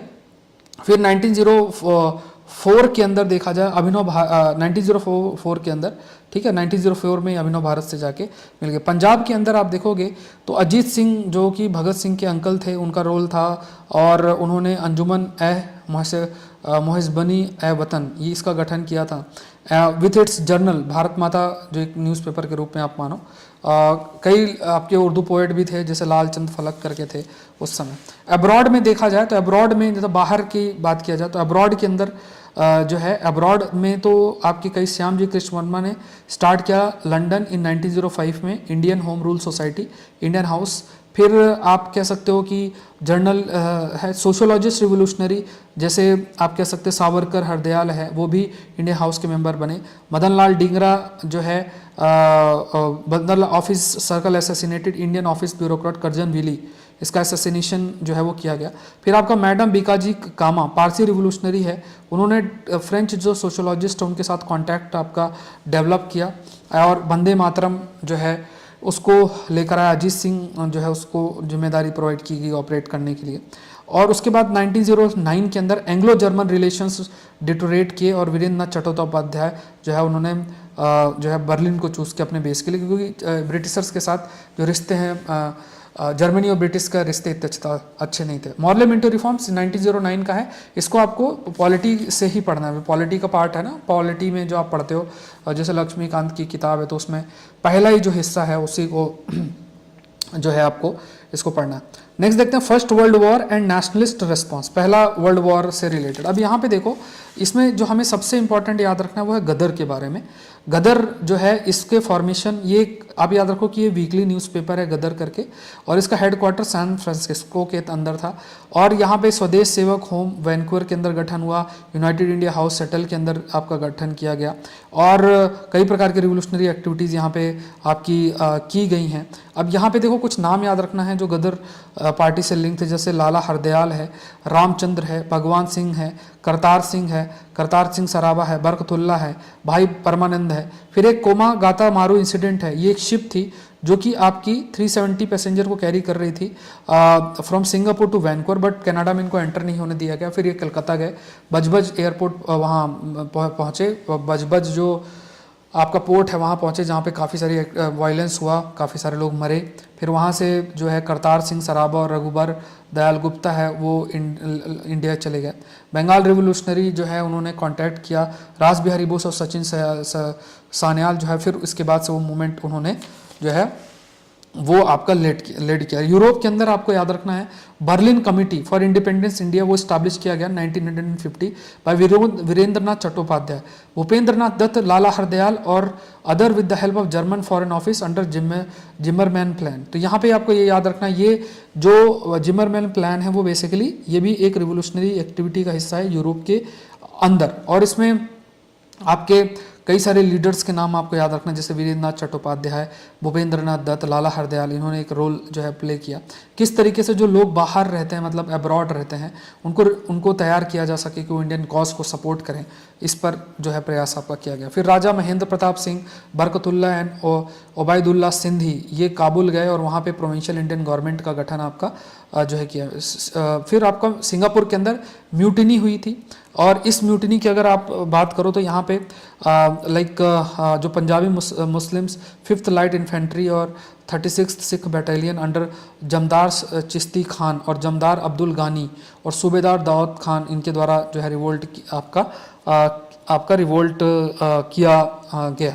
फिर आपको होम रूल लीग मूवमेंट है। अब होम रूल लीग मूवमेंट के अंदर हमें क्या समझना है, दो नाम हमें याद रखने हैं होम रूल लीग में। एक जो होम रूल लीग जैसे है, एक तो तिलक है, एक एनी बेसेंट है, उनका नाम याद रखना है। तो बाय अर्ली 1915 की बात किया जाए तो एनी बेसेंट है, उन्होंने सेल्फ गवर्नमेंट की डिमांड आपकी जो है की थी। उन्होंने कैंपेन किया, न्यूज़पेपर उनका न्यू इंडिया और कॉमनवेल्थ, ये जो न्यूज़पेपर है, ठीक है, इसके माध्यम से इन्होंने जो है कैंपेन भी आपका किया, और ये डिसाइड किया गया कि मतलब उन्होंने कैंपेन भी किया कि जो एक्सट्रीमिस्ट उनको भी ऐड किया जाए। इस पर भी प्रयास जो है किया गया, जो कि लखनऊ पैक्ट के 1916 के अंदर आपका किया गया था, बाद में इसको माना गया। तो यहाँ पे पहले तो तिलक का जो होम रूल है वो आपका सेटअप किया गया था 1916 के अंदर, महाराष्ट्र के अंदर। इसमें बॉम्बे सिटी इंक्लूडेड नहीं थी। कर्नाटका, सेंट्रल प्रोविंस और Berar, it had 6 branches and demanded swaraj formation of linguistic state and education in vernacular. Besant की अगर बात किया जाए, नहीं बेसेंट है, उन्होंने सितंबर 1916 मद्रास के अंदर सेटअप किया, और इसमें 200 ब्रांचेस आपकी लगभग अगर देखा जाए तो इसमें 200 आपकी ब्रांचेस थी। ये आपको याद रखना। इसमें इनका जो मदद की गई जॉर्ज अनुंदले हैं उनके द्वारा। फिर आपका main work B W Wadia, CP Ramaswamy Iyer, इनके द्वारा किया गया। होम रूल जो एजिटेशन है, मोतीलाल नेहरू, जवाहरलाल नेहरू, भोलाभाई देसाई, चित्तरंजन दास, मदन मोहन मालवीय, मोहम्मद अली जिन्ना, ये सब, तेज बहादुर सप्रू, लाला लाजपत राय, ये जुड़े थे एनी बेसेंट से। इवन ये क्वेश्चन पूछा गया कि जो Gokhale servant of India society है, उनका भी एक अच्छा रोल आपका रहा। So home rule league programme की अगर बात किया जाए तो सेल्फ गवर्नमेंट और इन सब में आपका फोकस किया गया था। फिर जब अरेस्ट किया गया था एनी बेसेंट को, तो उसके खिलाफ सुब्रमण्यम जो अय्यर है, उन्होंने अपना जो उनको नाइटवुड मिला था उसको डिनाउंस किया, और तिलक जो है उन्होंने भी इस प्रोग्राम को आपका एडवोकेट जो है वो किया। फिर 1916 का हमें जो याद रखना है, दैट इज़ लखनऊ पैक्ट 1916 का। ये इसलिए इम्पॉर्टेंट है बिकॉज पहले तो आप याद रखो कि इसका जो चेयरपर्सन थे उस समय अंबिका चरण मंजूमदार थे, और ये इम्पॉर्टेंट भी इसलिए हो जाता है क्योंकि इसमें जो रीयूनियन हुआ था, मॉडरेट और एक्सट्रीमिस्ट का जो है आपका रीयूनियन जो है वो आपका हुआ था। तो यहाँ पे इसलिए ये इंपॉर्टेंट है। इवन लखनऊ पैक्ट कांग्रेस और मुस्लिम लीग के बीच भी साइन हुआ था, क्योंकि वर्ल्ड वॉर के दौरान जो भी प्रोमिसेस मुस्लिम्स को किए गए थे वो ब्रिटिशर्स ने नहीं एग्री किया था, तो इस वजह से फिर ये कोलैबोरेशन हुआ। तो ब्रिटेन ने रिफ्यूज़ किया कि टर्की की वो मदद करेंगे। फिर जो बंगाल का पार्टीशन था उसको भी मना कर दिया गया, फिर इवन मतलब ख़त्म कर दिया गया जो उनका प्रॉमिस जो है कि आपका किया गया। फिर कई यंग लीडर्स आए, जैसे मौलाना आज़ाद है और कई आए, तो उनके कई न्यूज़पेपर भी, जैसे मौलाना आज़ाद के अल हिलाल, मोहम्मद अली के जो न्यूज़पेपर कॉमरेड करके जो है वो आपका है। तो इस तरीके से है, तो वो कैसे पार्टिसिपेशन इंक्रीज़ किया जाए उस पर फोकस किया गया था। देखो ये जो स्टेटमेंट है, मतलब ये सब मॉन्टेग्यू रिफॉर्म आपको ये आपको करना है जो है इसको हम पॉलिटी की जो किताब है ना, पहला चैप्टर है उसमें डिटेल में दे रखा है, तो उसमें आपको पढ़ना ही होता है। तो यहाँ पे हमने कवर कर लिया 1918 के अंदर, 1918 तक का जो है हमने कवरेज कर लिया, ठीक है। तो आपको जब ये सेशन आप देख रहे हो, तो अगर आप इस मतलब बुक रीडिंग में हेल्प आपको मतलब मिल रही होगी, तो किस तरीके से पढ़ना है, किन किन बातों को ध्यान में रखना है, तो इसको अगर आप सही से पढ़ोगे तो आपके लिए भी बहुत आसान हो जाएगा, मतलब रिवाइज़ करना भी आपके लिए बहुत आसान हो जाएगा। साथ में आपके लिए मतलब आपको पता है कि मुझे ये चीज़ें पढ़नी हैं, तो उसी हिसाब से आप अपना तैयारी भी करोगे और समय भी काफ़ी बचेगा। UIS चैनल को ज़रूर से सब्सक्राइब करें। द हिंदू सेशन आपका 8:30 से 9 बजे के बीच में होता है, वो भी देखें। किताब अपने सामने रख के पढ़ें तो बहुत आसानी रहेगी, और अगर आप खाली अगर कई बार पढ़ रखे हो तो इसको आप ईयरफोन लगा के सुन सकते हो, ठीक है। वॉइस आई थिंक थोड़ा सा क्लियर होगी, एक बार कमेंट सेक्शन में आप लोग ज़रूर से बताना, ठीक है। तो यहाँ पे देखते हैं यहाँ पे देखो कई सारी चीज़ें बहुत ही रिपीटेड होती हैं, तो हमें ये देखना है कि क्या क्या हिस्सा हमारे लिए इंपॉर्टेंट है। तो रोहलेट एक्ट की बात करेंगे तो ये रोहलेट एक्ट है। यहाँ पे क्या है कि मतलब खास तौर से इस एक्ट में कहा गया कि बिना वारंट के किसी को भी अरेस्ट किया जा सकता है। ठीक है, तो यहाँ पे किसी भी पर्सन को बिना ट्रायल के किया जाता है। तो यहाँ पे इसलिए ये इस एक्ट को काफ़ी बाद में अपोज भी किया गया। गांधी जी की बात करें तो यहाँ पे हमें कुछ नाम याद रखना, जैसे आपका इन्होंने पेपर शुरुआत किया जिसका नाम इंडियन ओपिनियन था। फिर सत्याग्रह इन्होंने अफ्रीका के अंदर किया था, साउथ अफ्रीका में रजिस्ट्रेशन सर्टिफिकेट के खिलाफ। फिर टॉलस्टॉय फॉर्म का गठन किया था। पोल टैक्स जो था मैरिज पे वो उसके खिलाफ भी कैंपेन किया था इन्होंने। टॉलस्टॉय फॉर्म का गठन भी इन्होंने जो है वो आपका किया गया था। इवन जो है गोखले उन्होंने विजिट भी किया था। जो प्रेशर बनाया गया कई, जैसे मान लो नटाल, तो यहाँ इलीगल जो migrating from Natal to Transvaal, तो यहाँ पे इंडियंस ने प्रोटेस्ट भी किया। तो ये मतलब कई सारे ऐसे लेवल पे जो वहाँ पे अफ्रीका में के अंदर, तो उनके गांधी जी के प्रयास की वजह से ही फिर दूसरे कई लीडर्स भी जैसे गोखले वहाँ पे गए। हार्डिंगे जो है यहाँ पे जो इम्पार्शियल इंक्वायरी पर जो है वो आपका चर्चा की गई है। अब देखो इंडिया में आने के बाद जो है गांधी जी एक तो चंपारण सत्याग्रह 1917 में फर्स्ट सिविल डिसोबीडियंस था मूवमेंट था गांधी जी का, वो रिक्वेस्ट किया गया था भाई राजकुमार शुक्ला। अब यहाँ पे क्या है, यहाँ पे मेनली था कि इंडिगो प्लांटर्स थे चंपारण इन बिहार। तो यहाँ पे जो आपकी इंडिगो की प्लांटिंग की जाती क्योंकि वो यूरोप में बहुत ज़्यादा डिमांड में था, तो इसलिए लोगों को फोर्स किया जाता था कि आपको ग्रो करना है ऑन 3/20 ऑन टोटल लैंड। इसलिए इसको तिनकटिया सिस्टम भी कहा गया। अब इसमें जब गांधी जी ने प्रोटेस्ट स्टार्ट किया तो उसमें राजेंद्र प्रसाद और फिर आपका मजहार उल हक, महादेव देसाई, नरहरी पारेख, JB कृपलानी, इन्होंने भी अपना रोल प्ले किया। अहमदाबाद मिल स्ट्राइक 1918 में पहला हंगर स्ट्राइक कंसीडर किया गया। एंड यहाँ पे अगर आप देखोगे तो जो मिल ओनर था और वर्कर्स के बीच का डिस्प्यूट था, प्लेग बोनस जो है वो बंद करने की वजह से है। तो यहाँ पे गांधी जी ने वर्कर्स को कहा कि स्ट्राइक में जाओ और डिमांड करो 35% इंक्रीज वेज के अंदर। फिर आपका खेड़ा सत्याग्रह था। खेड़ा सत्याग्रह आपका पहला नॉन कोऑपरेशन था ऑफ लाइक बिकॉज जो सूखा था 1918 के अंदर, उसके बावजूद भी उनसे टैक्स और ये सब लिया गया, तो इसकी वजह से फिर आपका सरदार पटेल और इंदुला याग्निक जो है उन्होंने गांधी जी के साथ आए। फिर आपका उसके बाद याद रखो कि satyagraha against the Rowlatt act, first mass strike जो है। तो अब इसमें देखो पैन इंडिया में ये हुआ और इसमें आपको ये ध्यान रखना है कि क्योंकि उसमें किसी को भी बिना वारंट मतलब वारंट दिए किसी को भी अरेस्ट किया जा सकता था, इस वजह से इसको खिलाफ प्रोटेस्ट हुआ। और जब ये सत्याग्रह लॉन्च किया गया अप्रैल 6, 1919 में, तो वहीं पे फिर आपका जालियावाला जो प्रोटेस्ट के दौरान ही आप कह सकते हो कि इसी इशू में जो प्रोटेस्ट हो रहा था, तो जालियावाला बाग मैसेकेयर भी हुआ जो कि अप्रैल 13, 1919 के अंदर किया गया, जिसमें एक लीडर थे सैफुद्दीन खिलजी और सत्यपाल, इनके अरेस्ट की वजह से आप कह सकते हो कि प्रोटेस्ट हुआ था। फिर वहाँ पे जालियावाला बाग का मैसेकेयर आपका हुआ था। फिर आप खिलाफत एंड नॉन कोऑपरेशन मूवमेंट और खिलाफत, ये दो चीज़ें आपकी साथ साथ चल रही थी। तो देखो जो ये मूवमेंट आया खिलाफत मूवमेंट, इसके पीछे फैक्टर क्या क्या थे। पहला तो जो इकोनॉमिक कंडीशन थी बहुत अच्छी नहीं थी। रोहलेट एक्ट था, हंटर कमीशन की रिपोर्ट थी जालियावाला बाग के कंटेक्स्ट में, तो वो जिन्होंने वो किया था उनके फेवर में थी, तो इससे भी लोग काफ़ी नाराज़ थे। फिर उसके बाद लखनऊ पैक्ट साइन किया गया था मुस्लिम्स और कांग्रेस के बीच में, तो ये है। तो इस वजह से ही जो खिलाफत मूवमेंट है वो लेकर आएगा जो आपके मुस्लिम लीग है उसके द्वारा। कई जैसे उनके लीडर्स भी थे, मोहम्मद अली, अब्दुल कलाम आज़ाद, हकीम अजमल खान, हसन इमाम, और ये सब उनके बड़े आपके लीडर्स भी आपके रहे।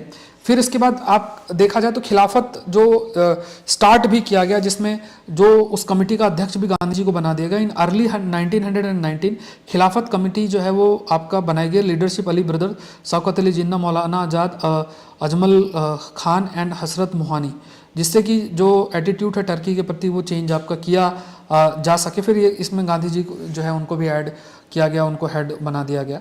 फिर आप कह सकते हो कि तिलक जो है उन्होंने इस चीज़ का काफ़ी अपोज किया गया था, क्योंकि यहाँ पे यूनिटी की बात जो है वो की जा रही थी और एक अलग अलग थॉट प्रोसेस उस समय जो है वो आपका चल रहा था। तो यहाँ पे आप ये समझो कि कंटिन्यूस बेसिस में जैसे 1920 के अंदर आप देखोगे तो एक ट्रीटी सेवर्स टर्की के साथ साइन की गई थी, और जिससे कि टर्की को पूरे तरीके से उसमें बांट दिया गया था। उसके बाद उसके बाद अगर आप देखो तो नागपुर सेशन हुआ था इंडियन नेशनल कांग्रेस का, तो यहाँ पे कहा गया था कि नॉन कोऑपरेशन हम जो है वो शुरुआत जो है वो करेंगे।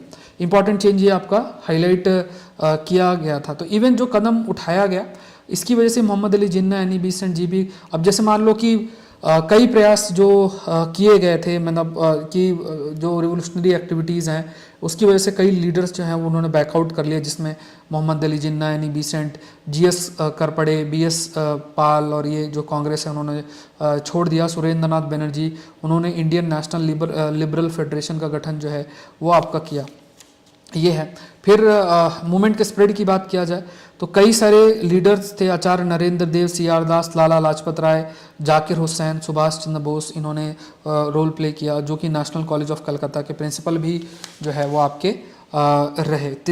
तिलक स्वराज फंड का भी गठन आपका जो है वो किया गया था इस दौरान। और कई सारे दूसरे मूवमेंट्स भी देखा जाए तो हुआ था, जैसे नॉन टैक्स मूवमेंट है against union board tax in Midnapore Bengal के अंदर। असम में स्ट्राइक ट्री प्लांटेशन के अंदर हुआ था, इसमें जेम्स सेनगुप्ता का एक इम्पॉर्टेंट रोल रहा है। फिर मापिल्ला रिवोल्ट मालाबार केरला के अंदर, एका मूवमेंट यूपी के अंदर, अवध किसान मूवमेंट, ये सब जो है आपका जो है वो आपका रहा। फिर अहमदाबाद सेशन इन 1921 जिसमें सीआर दास जो है उन्होंने प्रिसाइड किया था, क्योंकि वो जेल में थे। फिर हकीम अजमल खान हैं, उनको बना दिया गया था, जो प्रेसिडेंट, एक्टिंग प्रेसिडेंट आपका बना दिया गया था। फरवरी 1922 में गांधी जी ने सिविल डिसोबीडियंस मूवमेंट लॉन्च करने की बात किया गया था। अगर पॉलिटिकल प्रिजनर्स को रिलीज नहीं किया जाता है और जो पेस्ट कंट्रोल है वो रिमूव आपका नहीं किया जाता। लेकिन फिर आपका एक एक्टिविटी हुई जिसे हम चौरी चौरा इंसिडेंट भी बोलते हैं। तो जो चौरी चौरा इंसिडेंट था उसके बाद फिर इस मूवमेंट को वापस आपका ले लिया गया। So let's discuss further. So Chauri Chaura movement के बाद जो गांधी जी हैं उन्होंने मूवमेंट को विड्रॉ किया था, and movement was also showing sign of fatigue, मतलब एक बार कोई मूवमेंट चलता है, कुछ समय तक चलता है, उसके बाद उसमें दोबारा से एक एनर्जी के साथ हमें दोबारा से शुरुआत करनी पड़ती है, ऐसा मानना है। क्योंकि वो मूवमेंट को हम विदाउट एनी एनर्जी अगर हम कंटिन्यू रखेंगे तो ज़्यादा समय तक वो सक्सेसफुल नहीं होगा, ये हाईलाइट किया गया। फिर आपका खिलाफत और नॉन कोऑपरेशन मूवमेंट के बारे में है, तो इसका इवैल्यूएशन है, तो उसमें जो मूवमेंट है अर्बन मुस्लिम को नेशनल मूवमेंट में लेकर आया। एट द सेम टाइम जो communalised the national politics to an extent, का जो कम्युनलाइजेशन है वो भी देखने को आपको मिला। एंड यहाँ पे अगर देखा जाए तो कॉलोनियल जो रूल है इट वाज बेस्ड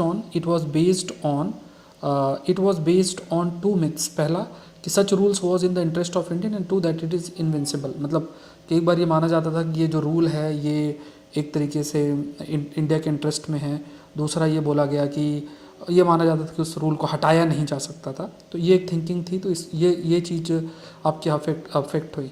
फिर स्वराजिस्ट एंड नो चेंजर्स के ऊपर अगर देखा जाए तो आफ्टर गांधी जी अरेस्ट मार्च 1922 उसके बाद कुछ सेक्शंस ऑफ लीडर भी इमर्ज हुए। सीआर दास थे आपके, मोतीलाल नेहरू थे, फिर आपके अजमल खान जो थे उन्होंने ये कहा कि जो जो हम लेजिस्लेटिव काउंसिल को बाइकआउट कर रहे हैं वो सही नहीं है। इट मीन्स वहाँ का जो स्टेट असेंबली के लेवल पे है हमें इलेक्शन लड़ना चाहिए। एंड ये कहा गया कि जो लेजिस्लेटिव काउंसिल है उसमें एंट्री होना चाहिए, इसलिए उनको स्वराजिस्ट बोला गया। दूसरे जो थे जैसे वल्लभ भाई पटेल, राजेंद्र प्रसाद, सी राजा गोपालाचारी और ये जो थे, तो इनको जो है इनकी अगर बात करें तो ये जो सी राजा गोपालाचारी, एम ए अंसारी, इनको नो चेंजर्स आपका बोला गया। फिर एक आपका गया सेशन हुआ था कांग्रेस का दिसंबर 1922 के अंदर, और उसमें कुछ चीज़ों पर एग्री किया गया। तो सीआर दास और मोतीलाल नेहरू है उन्होंने रिज़ाइन किया from the presidentship and secretaryship respectively of the Congress. और उन्होंने अनाउंस किया कांग्रेस खिलाफत स्वराज पार्टी का गठन आपका किया जाए।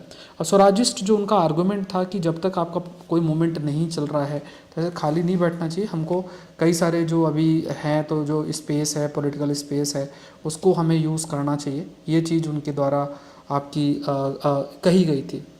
अब कई चीज़ उनके इलेक्शन मैनिफेस्टो में भी देखा गया, जैसे for example guiding motive of the British in governing India to secure selfish interest of their own country. ये चीज़ हाईलाइट की गई थी कि वो ब्रिटिशर्स जो थे वो प्रयास कर रहे थे कि अपने इंटरेस्ट को ही प्रोटेक्ट जो है करें। गांधी जी का जो एटीट्यूड था स्वराजिस्ट के प्रति, पहले उन्होंने अपोज किया था, बाद में फिर उन्होंने मतलब अपोज किया था कि काउंसिल की एंट्री के बाद में थोड़ा सा आपका थोड़ा सा रिकन्सिलिएशन हो गया था, बातचीत हो गई थी और कई सारी चीज़ों पे जो है आपका एग्रीमेंट भी हुआ था इसके कंटेक्स्ट में अगर देखा जाए तो यहाँ पे he felt public opposition to the programme of the council entry would be counter productive. अगर गांधी जी डायरेक्ट आपका अपोज करेंगे तो फिर उनके लिए भी इतना आसान नहीं हो पाएगा अपने ऑब्जेक्टिव को पूरा कर पाना, वो अपने तरीके से लड़ना चाह रहे थे। अब फिर उसके बाद अगर देखा जाए in November 1923 elections Swarajist has manage to win 42 out of 141 elected seats and यहाँ पे क्लियर मेजोरिटी थी provincial assembly of central province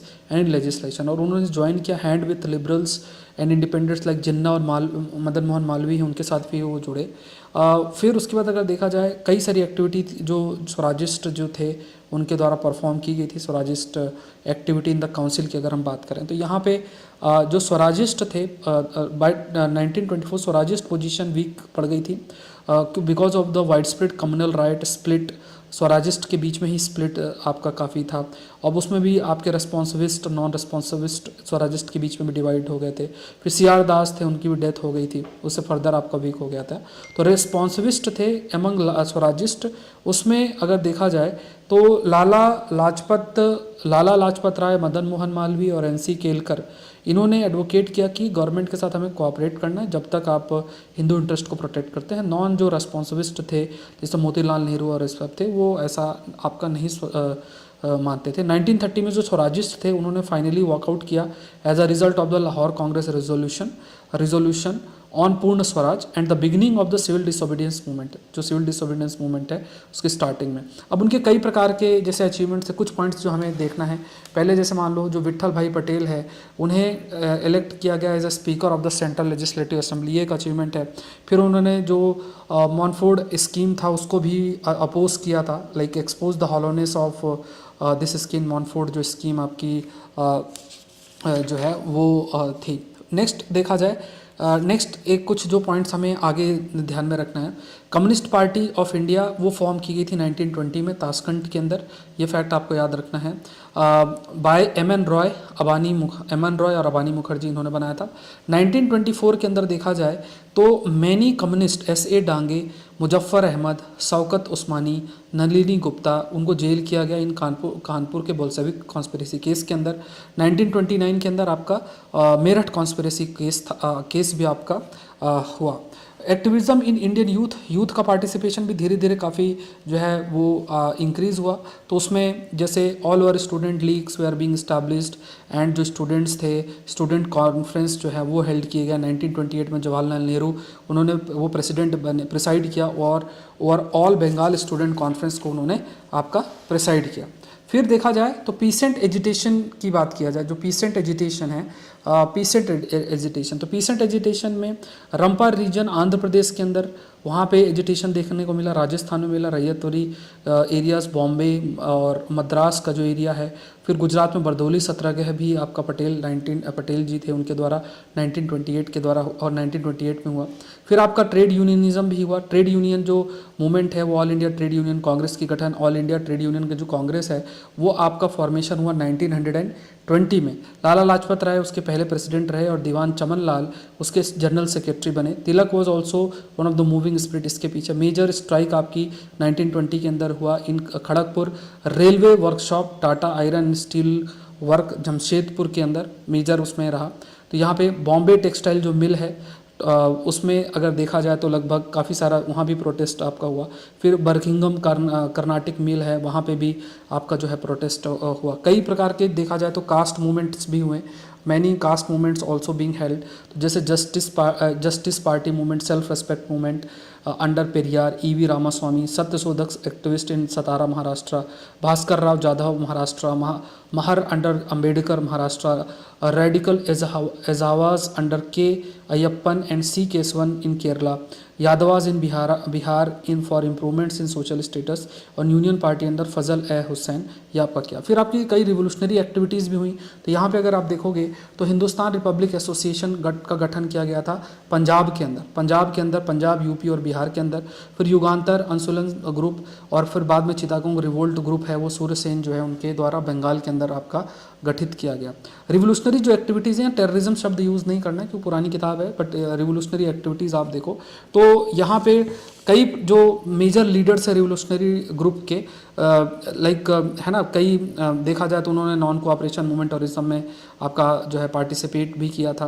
and जिसमें जोगेश चंद्र चटर्जी थे, उसके बाद सूर्य सेन थे, उसके बाद आपके भगत सिंह थे, सुखदेव थे, चंद्रशेखर थे, आज़ाद थे, शिव वर्मा, भगवती चरण वोहरा, जयदेव कपूर, जतिन दास, और 2 सेपरेट स्टैंड्स रिवोल्यूशनरी एक्टिविटीज़ में भी आपके डेवलप हुई। एक बंगाल में था, मतलब 2 स्ट्रीम्स डेवलप हुई, एक तरफ बंगाल में था और दूसरी तरफ आपका पंजाब, यूपी और बिहार का जो रीजन था वहाँ था। अब कई जर्नलिस्ट थे वो भी आपका लिखते आपके रहते थे। अगर पंजाब, यूपी और बिहार की बात किया जाए तो यहाँ पे आपका हिंदुस्तान रिपब्लिक एसोसिएशन का गठन किया गया था, एसोसिएशन आर्मी और एचआरए, बाद में से हिंदुस्तान सोशलिस्ट रिपब्लिक एसोसिएशन बोला गया, एचएसआरए, और ये फाउंड किया गया था अक्टूबर 1924 में कानपुर में राम प्रसाद बिस्मिल, जगदीश चंद्र चटर्जी और सचिन सान्याल के द्वारा। और इसमें यही था कि रिवोल्यूशनरी एक्टिविटीज़ जो हैं उनको लेकर आया जाए, उसमें आम का इस्तेमाल किया जाए, आर्म्स एमुनेशन का इस्तेमाल किया जाए और कॉलोनियल रूल को ख़त्म किया जाए। काकोरी जो रॉबरी है वो अगस्त 1925 के अंदर हुई थी। एंड यहाँ पे जो मेजर लीडर्स आप याद रखो, बिस्मिल थे, अशफाकुल्ला खान थे, रोशन सिंह थे, राजेंद्र लहरी थे। और फिर इसके बाद एचएसआरए की बात किया जाए, अगर if you talk about the HSRA, तो एचएसआरए हिंदुस्तान रिपब्लिक एसोसिएशन आपकी इसकी मीटिंग हुई फिरोज शाह कोटला दिल्ली के अंदर। इसमें भगत सिंह, सुखदेव, भगवती चरण वोहरा फ्रॉम पंजाब एंड बेजॉय कुमार सिन्हा, शिव वर्मा ये और जयदेव कपूर फ्रॉम यूपी, इन्होंने पार्टिसिपेट किया। और इसमें ये जो बिलीव करते थे, पहले तो इन्होंने सोशलिज्म का जो आइडिया है उसको माना और साथ में कलेक्टिव लीडरशिप को जो है वो आपका माना। फिर आपका सेंट्रल लेजिस्लेटिव असेंबली के अंदर अगर देखा जाए तो बॉम्ब फेंका गया था, तो भगत सिंह और जो Batukeshwar Dutt, they were asked to throw a bomb in the Central Legislative Assembly on April 8, 1929 against the passage of public safety bill and trade dispute bill. इसके खिलाफ इन्होंने किया। देखो अगर आप देखो ये किताब तो पढ़नी ही है, अगर आपने थोड़ा सा भी अगर इस किताब को पढ़ भी रखा है सामने, अगर आप रखो और आराम से इस चीज़ को सुनते जाओ, क्योंकि देखो फाइनली यही कंटेंट पूरी किताब से जो है आपको पढ़ना है। और ये पहली बार प्रयास किया जा रहा है कि आप लाइव किताब किस तरीके से पढ़ो, ये देखा जा रहा है, ठीक है। तो फिर उसके बाद भगत सिंह, सुखदेव, राजगुरु इन्हें हैंग किया गया था मार्च 23, 1931 के अंदर। बंगाल की बात किया जाए तो जो दास हैं उनकी डेथ 1925 में हुआ। फिर उसका जो बंगाल कांग्रेस है वो 2 भाग में बट गई, एक जेएम सेन गुप्ता जो कि Anushilan group joint forces with him, and the other जो था बाय अदर जो सेक्शन आपका बना था उसमें सुभाष चंद्र जो बोस थे वो एक अलग सेक्शन आपका जो है वो बना था। नेक्स्ट देखा जाए तो यहाँ पे एक किताब का नाम मेंशन्ड है and the book is that is the philosophy of bomb written किया गया था भगवती चरण वोहरा के द्वारा।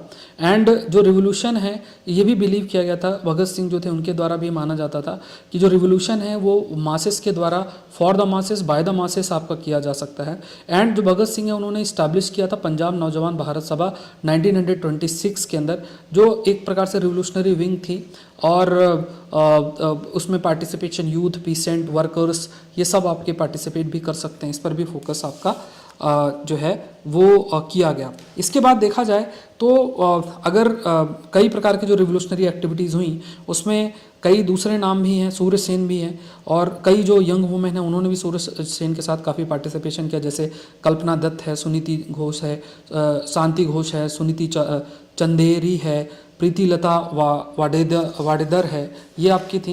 एंड फिर धीरे धीरे फिर कम्युनलिज्म का ग्रोथ हुआ, बट यहाँ पे कोई ऐसा प्रश्न यहाँ नहीं बनेगा। इसको थोड़ा सा आगे चलते हैं।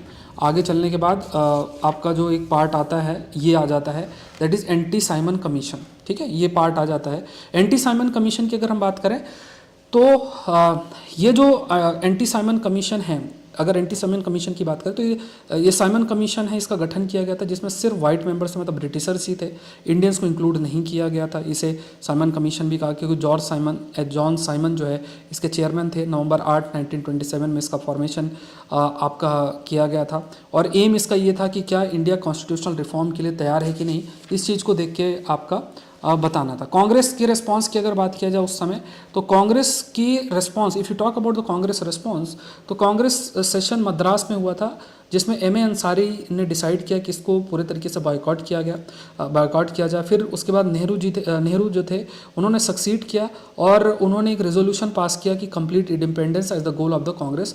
ये रेजोल्यूशन आपका जो है वो किया गया। फर्दर पब्लिक रिस्पांस भी अगर देखा जाए, जब वो फरवरी 3 1928 में लैंड किए बॉम्बे में, तो सब ब्लैक जो फ्लैग है वो उनको आपका दिखाया गया। अब क्योंकि चैलेंज किया गया था, लाइक फॉर एग्जांपल जब आपका साइमन कमीशन का अपॉइंटमेंट आपका हुआ तो यहाँ पे इसके इम्पैक्ट की बात करें तो यहाँ पे कई प्रकार के लेवल पे डिमांड उठी, रिफॉर्म्स की बात की गई, कंप्लीट इंडिपेंडेंस की बात आपकी की गई और इवन जो बर्कनहेड है, लॉर्ड बर्कनहेड है, उसने भी क्या किया कि कहा कि आप खुद का एक कॉन्स्टिट्यूशन में एग्री होकर बताओ। और फिर काफ़ी टेंशन भी हुई। फिर इसके बाद कमेटी का गठन एक किया गया था जिसमें तेज बहादुर सप्रू, सुभाष चंद्र बोस, MS एने, मंगल सिंह, अली इमाम, सुआब कुरैशी, GR प्रधान, ये सब आपके थे। और यहाँ पे देखा जाए तो एक sub committee chairmanship Motilal Nehru उनके पास थी। इस कमेटी का गठन किया और फिर इस कमेटी ने अगस्त 1928 के अंदर जो आपका मतलब अपना जो रिकमेंडेशन है वो आपका प्रोवाइड किया और इसने डोमिनियन स्टेटस को सामने रखा, मतलब जो भी होगा with in the British government के अंदर जो है वो किया जाएगा, ऐसा उन्होंने माना गया। तो इसको काफ़ी अपोज भी किया गया जैसे स्टार्टिंग में। तो Nehru report confined itself to the British India तक ही अपने आप को सीमित रखा। डोमिनियन स्टेट जो है on line of self governing dominion, ये फोकस किया गया। सेपरेट इलेक्टोरेट को रिजेक्ट किया गया कि मतलब जैसे हिंदू का अपना अलग वोट, मुस्लिम्स का अपना, इसको रिजेक्ट किया गया। लिंग्विस्टिक प्रोविंस की बात किया गया था। 19 फंडामेंटल राइट्स होने चाहिए, ये बात किया गया। रिस्पॉन्सिबल गवर्नमेंट हो एट द सेंटर। फिर Indian parliament at the centre to consist of 500 member house of the representatives, तो 500 members member house of the representative आपके जो है वो होने चाहिए और इलेक्शन के माध्यम से उनका चयन होना चाहिए। कल्चर और रिलीजियस इंटरेस्ट को प्रोटेक्ट करना, स्टेट और रिलीजन को पूरे तरीके से अलग करना। फिर आपका जो है कई प्रकार के जो प्रपोजल्स आपके जो रखे गए, जैसे लार्ज नंबर ऑफ मुस्लिम जो लीडर्स हैं उन्होंने भी दिल्ली में मीट किया और उन्होंने भी फिर अपने कुछ प्रपोजल्स रखे। These proposals were accepted by the Madras session of the Congress और इन्हें दिल्ली प्रपोजल्स भी कहा गया। कई प्रपोजल एक्सेप्ट किए गए, जैसे जॉइंट इलेक्टोरेट होना चाहिए, मुस्लिम्स को रिप्रेजेंटेशन होना चाहिए, सेंट्रल लेजिस्लेटिव असेंबली को representation to Muslims in Punjab and Bengal in proportion to their population. फिर 3 न्यू मुस्लिम मेजोरिटी प्रोविंसेस का फॉर्मेशन होना चाहिए, Sindh, Baluchistan, north west frontier, इनका भी फॉर्मेशन आपका होना चाहिए। अब इस पर जो ये बातें इन्हें रखी गई थी बट सभी में एग्री नहीं किया गया था, फिर इस पर काफ़ी आपका टेंशन भी हुआ। फिर उसके बाद जो जिन्ना था उसके कुछ पॉइंट्स आए थे, उसने भी कुछ बातें आपकी कही थी। इसमें 14 पॉइंट्स है, तो 14 पॉइंट्स में से 14 का 14 तो याद नहीं रखने, बट मेन ये रखो कि उसने एक पॉइंट रखा था कि फेडरल कॉन्स्टिट्यूशन होना चाहिए, प्रोविंस की ऑटोनॉमी होना चाहिए, सेपरेट इलेक्टोरेट होना चाहिए, फुल रिलीजियस जो फ्रीडम है सारी कम्युनिटी के लिए होना चाहिए, सेपरेशन, सिंध को बॉम्बे से सेपरेशन आपका होना चाहिए। तो इसको भी काफ़ी अपोज जो है वो किया गया था। फिर सिविल डिसोबीडियंस मूवमेंट की तरफ जो चीज़ें हैं वो चलने लग गई। फिर यहाँ पे नेहरू रिपोर्ट थी वो अप्रूव की गई by Nehru report was approved, but कुछ यंगर एलिमेंट्स थे जैसे नेहरू, सुभाष चंद्र बोस, सत्यमूर्ति, उन्होंने अपना डिससेटिस्फैक्शन इस पर रखा, वो इस पर एग्री जो है वो नहीं कर रहे थे। और डिमांड क्योंकि पूर्ण स्वराज की चल रही थी और टाइम पीरियड भी रखा गया कि 1 साल के अंदर जो है ये होना चाहिए, इसका भी कंटिन्यूस बेसिस में जो है डिमांड किया गया। फिर अगर फर्दर वी शुड प्रोसीड तो यहाँ पे 1929 के मेरठ कॉन्स्पिरेसी केस थे जिसमें बड़े बड़े जो लीडर्स थे उनको अरेस्ट भी कर लिया गया था। इरविन स्टेटमेंट आया, जो लॉर्ड इरविन थे कि उसने कहा कि क्योंकि साइमन कमीशन की रिपोर्ट आ गई तो बोला कि राउंड टेबल कॉन्फ्रेंस होना चाहिए। अब इसमें कांग्रेस ने अपनी बातें रखी कि अगर राउंड टेबल कॉन्फ्रेंस होती है तो क्या क्या चीज़ें होनी चाहिए। तो उसमें कहा कि जो राउंड टेबल कॉन्फ्रेंस होगी उसमें जो डोमिनियन स्टेटस है उसको कैसे इंप्लीमेंट किया जाए, इस पर चर्चा होनी चाहिए और Congress should have majority representation conference के अंदर जो कांग्रेस है उसका मेजोरिटी रिप्रेजेंटेशन होना चाहिए। ये सब चीज़ें जो है वो आपका फॉलो किया गया। जवाहरलाल नेहरू थे, उन्होंने जो है इसमें लिखा है कि जवाहरलाल नेहरू जो थे उन्होंने जो है like he popularise the concept of Purna Swaraj और नॉमिनेट किए गए president for the Lahore session of the Congress December 1929 और पूर्ण स्वराज का जो है वो सामने आपका पॉइंट्स रखे गए। सो यहाँ पे कुछ बातें जो रखी गई थी लाहौर कांग्रेस की जो सेशन हुआ था, एक तो राउंड टेबल कॉन्फ्रेंस बायकॉट करना, कंप्लीट इंडिपेंडेंस डिक्लेयर करना as the aim of the Congress, complete independence पे जो है वो आपका फोकस किया गया। फिर दिसंबर 1929 में इंकलाब जिंदाबाद का जो नारा है वो आपका प्रोवाइड किया गया। फिर आपका शुरू हो गया civil disobedience movement. Civil disobedience movement में पहले गांधी जी थे, उन्होंने 11 डिमांड रखे थे। इसमें जैसे जो एक्सपेंडिचर है आर्मी सिविल सर्विस का उसको रिड्यूस करना बाय 50%, ये कुछ डिमांड्स हैं जो कि रखे गए थे। फिर टोटल प्रोहिबिशन इंट्रोड्यूस करना, रिफॉर्म्स लेकर आना, carry out reforms in criminal and investigation department. फिर यहाँ पे ये भी कहा गया चेंज आर्म्स एक्ट, उस पर बदलाव करना, पॉलिटिकल प्रिजनर्स हैं उनको रिलीज़ करना, पोस्टल रिजर्वेशन बिल है उसको एक्सेप्ट करना। फिर उसके बाद कुछ और भी डिमांड थे जो रुपी स्टर्लिंग एक्सचेंज रेशियो है। फिर उसके बाद टेक्सटाइल प्रोटेक्शन करना, फिर लैंड रेवेन्यू को रिड्यूस करना, ये सारे आपके डिमांड आपके किए गए। और फिर उसके बाद आपका जो है सॉल्ट मतलब डांडी मार्च की शुरुआत हुई और सॉल्ट को चूज़ किया गया एक प्रोटेस्ट के रूप में कि उसके माध्यम से प्रोटेस्ट किया जाए।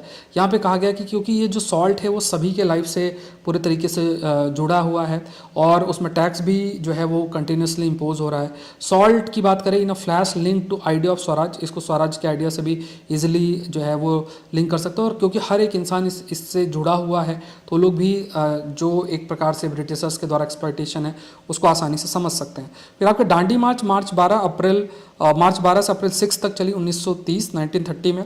On March two 1930 Gandhi ji ने इन्फॉर्म किया viceroy of his plan of action और कि हम किस तरीके से जो है प्रोसीड करेंगे। 78 मेंबर्स थे, साबरमती आश्रम से आपके वो चले, फिर वो headquarter in Ahmedabad through the village of Gujarat और फिर जो है आपका डांडी रीच किए आपके अप्रैल 6 को वो डांडी रीच किया। अब इसमें देखो ये जो मूवमेंट था इस पर जो इंटरेस्टिंग पॉइंट आपको ध्यान में रखना है कि कई लोगों ने रोल प्ले किया। जैसे तमिलनाडु में सी राजागोपालाचारी जो है उन्होंने मार्च जो है वो मार्च लीड किया। मालाबार में के केलप्पन जो है उन्होंने मार्च लीड किया। असम के अंदर देखा जाए तो मूवमेंट हुआ आपका सिलहट से नोखाखली जो है वहाँ पे मूवमेंट हुआ। आंध्र प्रदेश में कई कैंप्स का गठन आपका किया गया है।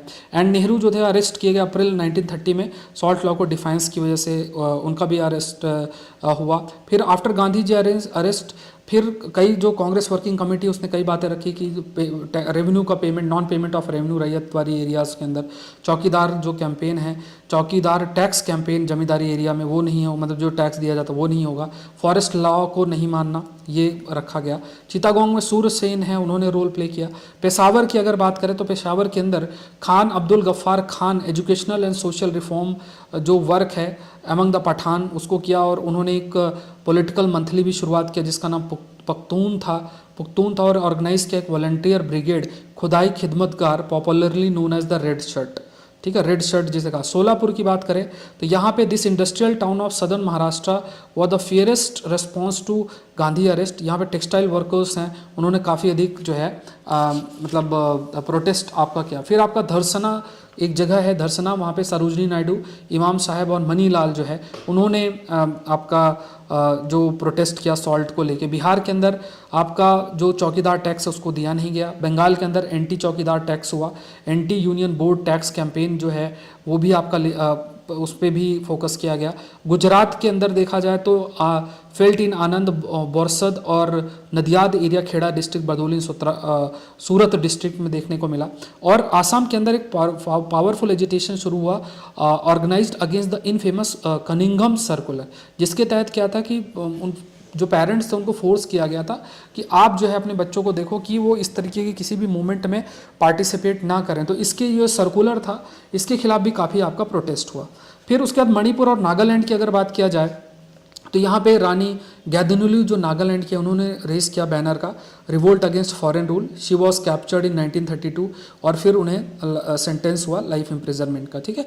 Mobilisation of masses was also carried out. Prabhat pheris, Vanar Sena, मंजरी सेना, सीक्रेट पत्रिका, ये इसके माध्यम से।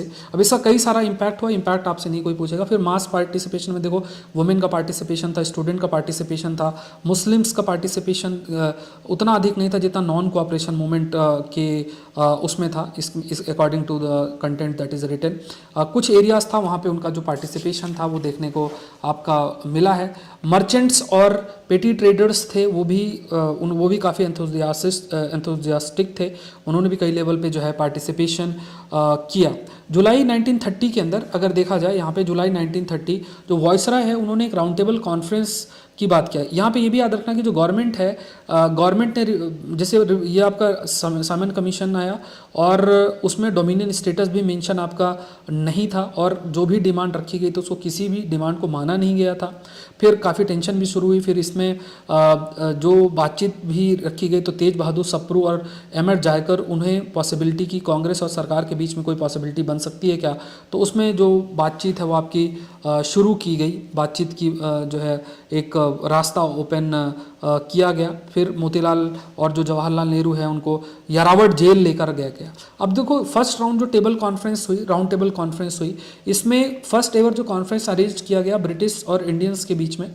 ठीक है। और यहाँ पे कांग्रेस और ज़्यादातर जो बिजनेस लीडर्स थे उन्होंने बाइकआउट भी किया पहला जो राउंड टेबल कांग्रेस था, कॉन्फ्रेंस थी, but Muslim league, Hindu Mahasabha और इन्हों सब ने पार्टिसिपेट किया।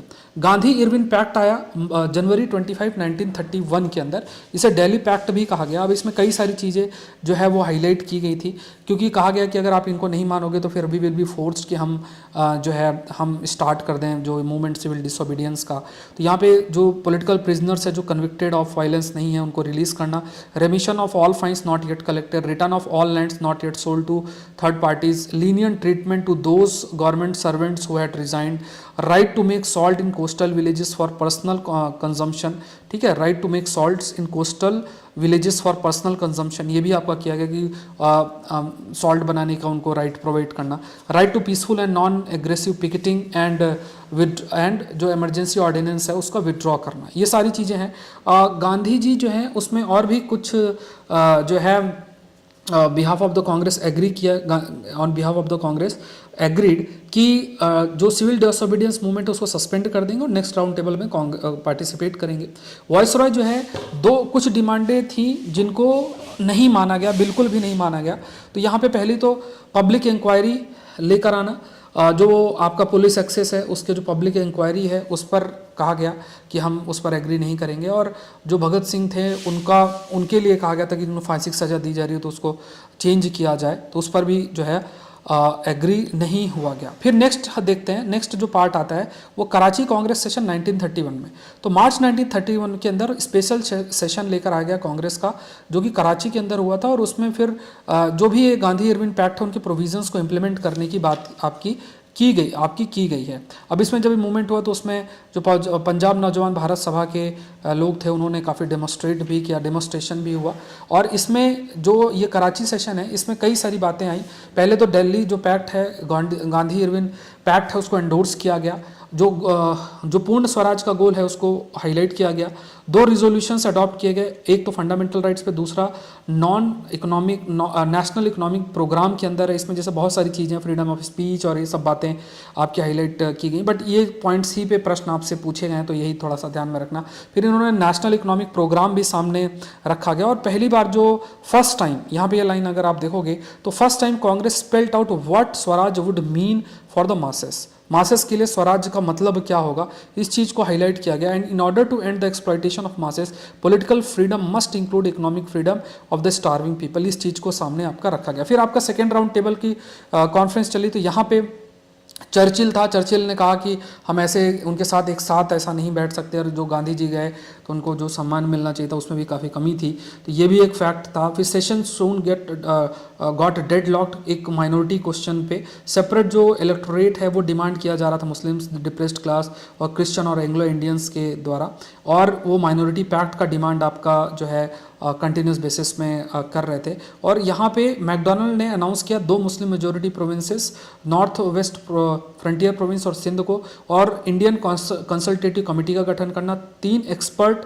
कमेटी का गठन होगा, और साथ में ब्रिटिश कम्युनल अवार्ड जो है वो उसको एक्सप्लोर आपका किया जाएगा। तो ये चीज़ जो है हाईलाइट की गई थी, और माइनॉरिटी पैक्ट पर भी जो है वो फोकस आपका किया गया था मैकडोनल्ड के जो है मैकडोनल्ड के द्वारा। अब इसमें देखो क्या है कि अप्रैल, यहाँ नेक्स्ट देखो, अप्रैल 1934 के अंदर गांधी जी ने डिसाइड किया कि सिविल डिसोबीडियंस मूवमेंट को विड्रॉ कर लेंगे, क्योंकि देखो कई बातें जो कही गई थी उसको माना नहीं गया था, फिर दोबारा से इनिशिएट करने का उन्होंने प्रयास किया, बट वो हो नहीं पाया। अब इसमें जो कम्युनल अवार्ड जो मैकडोनल्ड ने किया था, तो उसमें मुस्लिम, सिख, क्रिश्चियंस ऑलरेडी उन्हें माइनॉरिटी के रूप में कंसीडर किया जाता था। फिर communal award declare the depressed class also to be minority, और उन्हें फिर उनके लिए भी सेपरेट इलेक्टोरेट आपका रख दिया। तो ये एक मैटर ऑफ कंसर्न भी था, क्योंकि ऐसी स्थिति में फिर मतलब काफ़ी ज़्यादा डिवीजन समाज के अंदर जो है वो हो जाता, और ये इंडिया की यूनिटी और नेशनलिज्म के खिलाफ था। ऐसा गांधी जी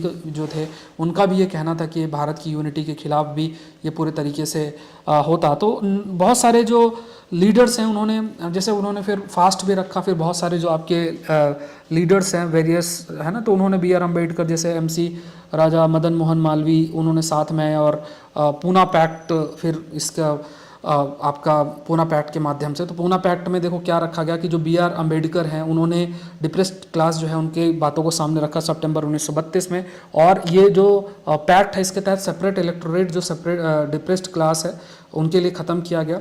बट जो सीट है वो रिजर्व जो सीट थी उनको इंक्रीज़ किया गया 71 से 147 तक जो सीट हैं वो आपकी रिजर्व आपका किया गया। अब इसमें देखो फिर नेक्स्ट पार्ट चलते हैं। तो नेक्स्ट पार्ट में ये जैसे यहाँ पे देखो ये सब गवर्नमेंट ऑफ इंडिया एक्ट और ये सारी चीज़ें जो मेंशन्ड है ये आपको करना है आपकी पॉलिटी की किताब से पढ़ना, जो लक्ष्मीकांत का पहला ही जो चैप्टर है उससे आपको करना है, ठीक है। तो ये ध्यान में रखना, जो जो चीज़ें हम लोग अभी डिस्कस कर रहे हैं एग्जाम पॉइंट ऑफ व्यू से यही सारी चीज़ें आपको पढ़नी है। नेक्स्ट चैप्टर अभी स्टार्ट करते हैं 1-2 मिनट के बाद। तो यहाँ पे देखो मैं अब प्रयास कर रहा हूँ, देखो आपके लगभग हमने 1939 तक का चीज़ें हमने कवर कर ली हैं, और फर्दर हम आगे भी कवर कर रहे हैं। अब ये बहुत पुरानी किताब है, हमारे टाइम की किताब है, तो इसकी स्थिति थोड़ी इतनी अच्छी नहीं है, बट हाँ कंटेंट तो ऑलमोस्ट सेम ही है। स्टार्टिंग के कुछ चैप्टर ऐड हुए हों तो हुए हों, तो ये बहुत ज़्यादा आपके लिए हेल्प करेगा अगर आप थोड़ा सा फोकस करें। अगर आप ये जो कंटेंट है इसको थोड़ा सा समझ लें कि आपको आइडिया रहेगी। देखो एक चीज़ हमेशा याद रखना है कि किताब पढ़ने की आदत होनी चाहिए। आप मतलब आई एम नॉट सेइंग कि आप 50-100 किताब पढ़ डालो, लेकिन हाँ कुछ बेसिक किताबें जो होती हैं जो सभी लोग पढ़ते हैं तो आपको भी पढ़ना चाहिए, उससे भागना नहीं चाहिए। काफ़ी आपको हेल्प मिलेगी अगर आप इन किताबों को पढ़ते हैं, ये आपके लिए भी काफ़ी हेल्पफुल होगा। ये चीज़ आपको मन के अंदर बना के रखनी है। तो अगर आप जैसे अभी हमने काफ़ी सारा कवर कर लिया, देखो इतना ऑलमोस्ट कवर कर लिया, इतना सारा पार्ट है, और आपका लगभग वीडियो 1.5 घंटे के आसपास क्लास अभी हुई होगी। तो अगर आप इसको जैसे जो पहली बार देख रहे होंगे तो उनको 1-2 बार 3 बार इसको सुन लो, तो माइंड में कहानी थोड़ा सा बन जाएगी। जिन्होंने पढ़ रखी है किताब तो उनको तो लिए तो बढ़िया ही है, बड़ा जल्दी आपको पता चल रहा है कि अच्छा मुझे इस हिस्से में ये पढ़ना है, और ये जो बातें मैंने आपको बताई ये तो करना ही है, इससे आपको दूर नहीं भागना। चलो स्टार्ट करते हैं। 1939 से 1947 की बात है इसमें, और इसमें कई सारे एस्पेक्ट हैं, उसको क्या क्या हाईलाइटेड है उसको देखते हैं। तो यहाँ पे पहली चीज़ तो ये है कि बिफोर द वॉर कांग्रेस ने, जैसे अब वहाँ पे विश्व युद्ध जो चल रहा था तो उसमें फासिज्म, नाजिज्म, मिलिट्रिज्म, ये इसमें डिवीज़न आपका चल रहा था, और इसमें जो कई लीडर्स थे वो ब्रिटिशर्स की जो एक थिंकिंग थी उसके साथ ज़्यादा जुड़े हुए थे, मतलब जो एक सोशलिस्टिक और कम्युनिस्ट जो विचारधारा उसमें। बट गांधी जी जो थे उन्होंने अनकंडीशनल सपोर्ट प्रोवाइड किया था एलाइड पावर के लिए। सुभाष चंद्र बोस थे, उन्होंने कहा ये हमारे पास एक अच्छा मौका है, हम अपनी बातों को रखवा सकते हैं। ये सब बातें आपकी जो है वो रखी गई। अब यहाँ पे हमारे लिए जो काम का आता है वो शुरू होता है यहाँ से आपका शुरू होता है, दैट इज़ अगस्त ऑफर से, ठीक है। तो पहली चीज़ तो पाकिस्तान रेजोल्यूशन आया लाहौर मार्च 1940 के समय। फिर इसके बाद अगस्त ऑफर याद रखो, तो अगस्त ऑफर आपका 1940 की रहा। देखो सबसे बड़ा चिंता जो ब्रिटिशर्स को हो रही थी वो यही हो रही थी कि सबसे ज़्यादा जो चिंता आपकी ब्रिटिशर्स के मन के अंदर चल रही थी वो यही चल रही थी कि कैसे एक प्रकार से उनके मन में यही सबसे बड़ी चिंता चल रही थी कि कैसे जो इंडियंस हैं उनका साथ आपका लिया जाए। तो यहाँ पे पहले तो dominion status as the objective for India ये रखा जाए, मतलब कुछ बातें जो इंडियंस को अच्छी लगे, जो चाहते हैं उसको रखा जाए, ऐसा ब्रिटिशर्स का मानना था। तो उन्होंने अगस्त ऑफर 1940 में लेकर आए। तो यहाँ पे जैसे डोमिनियन स्टेटस ऑब्जेक्टिव के रूप में रखा गया, वाइसरॉय एग्जीक्यूटिव काउंसिल को एक्सपैंड करना, फिर कॉन्स्टिट्यूएंट असेंबली है उसको सेटअप करना, कॉन्स्टिट्यूएंट असेंबली से ही कॉन्स्टिट्यूशन जो है उसका गठन किया जाएगा। ये सब आपका किया गया। फिर यहाँ पे देखा जाए इंडिविजुअल सत्याग्रह। अब यहाँ पे इंडिविजुअल जो सत्याग्रह है, इंडिविजुअल सत्याग्रह अगर देखा जाए ये आया, इंडिविजुअल सत्याग्रह को दिल्ली चलो मूवमेंट भी बोला गया। और इसमें कई लीडर्स जो हैं उन्होंने ये एक पर्पज़ ये दिखाने के लिए था कि देखो अभी हम सत्याग्रह कर सकते हैं, अभी आप ये मत मानो कि हम ऐसे ही हैं, हम सत्याग्रह कर सकते हैं। इस चीज़ को भी रिप्रेजेंट करने का प्रयास किया गया। तो इसमें विनोबा भावे जो थे उन्होंने पहले थे जिन्होंने किया, फिर उसके बाद नेहरू जो थे उन्होंने किया। फिर आप देखो 1942 के अंदर क्रिप्स मिशन आया। क्रिप्स मिशन मार्च 1942 के अंदर, और ये जो मिशन है ये हेड किया गया बाय स्टाफोर्ड क्रिप्स जो है उनके द्वारा। ये सेंड क्यों किया गया था? क्योंकि जो एक प्रकार से हार ब्रिटिशर्स फेस कर रहे थे, तो उन्हें ये था कि इंडियंस का भी सपोर्ट बना रहे, ऐसा ना हो कि इंडियन उसमें कुछ इशू क्रिएट हो जाए तो उन्हें मैनेज करना मुश्किल हो जाए। तो इसमें मेन प्रपोजल रखा गया था, डोमिनियन स्टेटस इन्होंने भी रखा गया था, एंड ये कहा गया कि इंडिया फ्री है to decide its relation with the Commonwealth. फिर उसके बाद कॉन्स्टिट्यूएंट असेंबली जो है उसका गठन किया जाएगा, और जो मेंबर्स हैं उसमें से पार्टली इलेक्टेड होंगे प्रोविंशियल असेंबली के द्वारा थ्रू प्रोपोर्शनल रिप्रेजेंटेशन, और पार्टली नॉमिनेटेड होंगे बाय द प्रिंसेस। फिर British government would accept the new constitution subject to 2 condition. कोई भी प्रोविंस अगर नहीं ज्वाइन करना चाहता है तो अपना सेपरेट कॉन्स्टिट्यूशन लेकर आ सकता है, और न्यू कॉन्स्टिट्यूशन मेकिंग बॉडी और British government would negotiate a treaty to affect the transfer of power, मतलब बातचीत किया जाए और किस तरीके से पावर का ट्रांसफर किया जाएगा उस पर बातचीत आपकी किया जाएगा। तो पहले उन्होंने जो कहा था, पहले जो ये था कि making of the constitution what to be solely in Indian hand.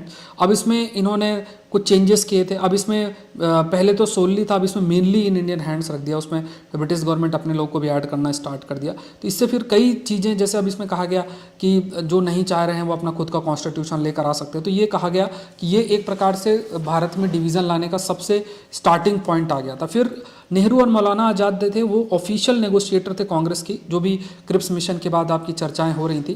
Cripps mission के बाद चीज़ें बैठी नहीं, तो फिर उसके बाद क्विट इंडिया मूवमेंट आपका जो है शुरू किया गया। तो कांग्रेस वर्किंग कमेटी की मीटिंग हुई वर्धा के अंदर जुलाई 14, 1942 में। तो ये स्ट्रगल शुरुआत किया। तो और उसमें सबसे बड़ा एक पॉइंट आपका आया था जो है क्रिप्स मिशन।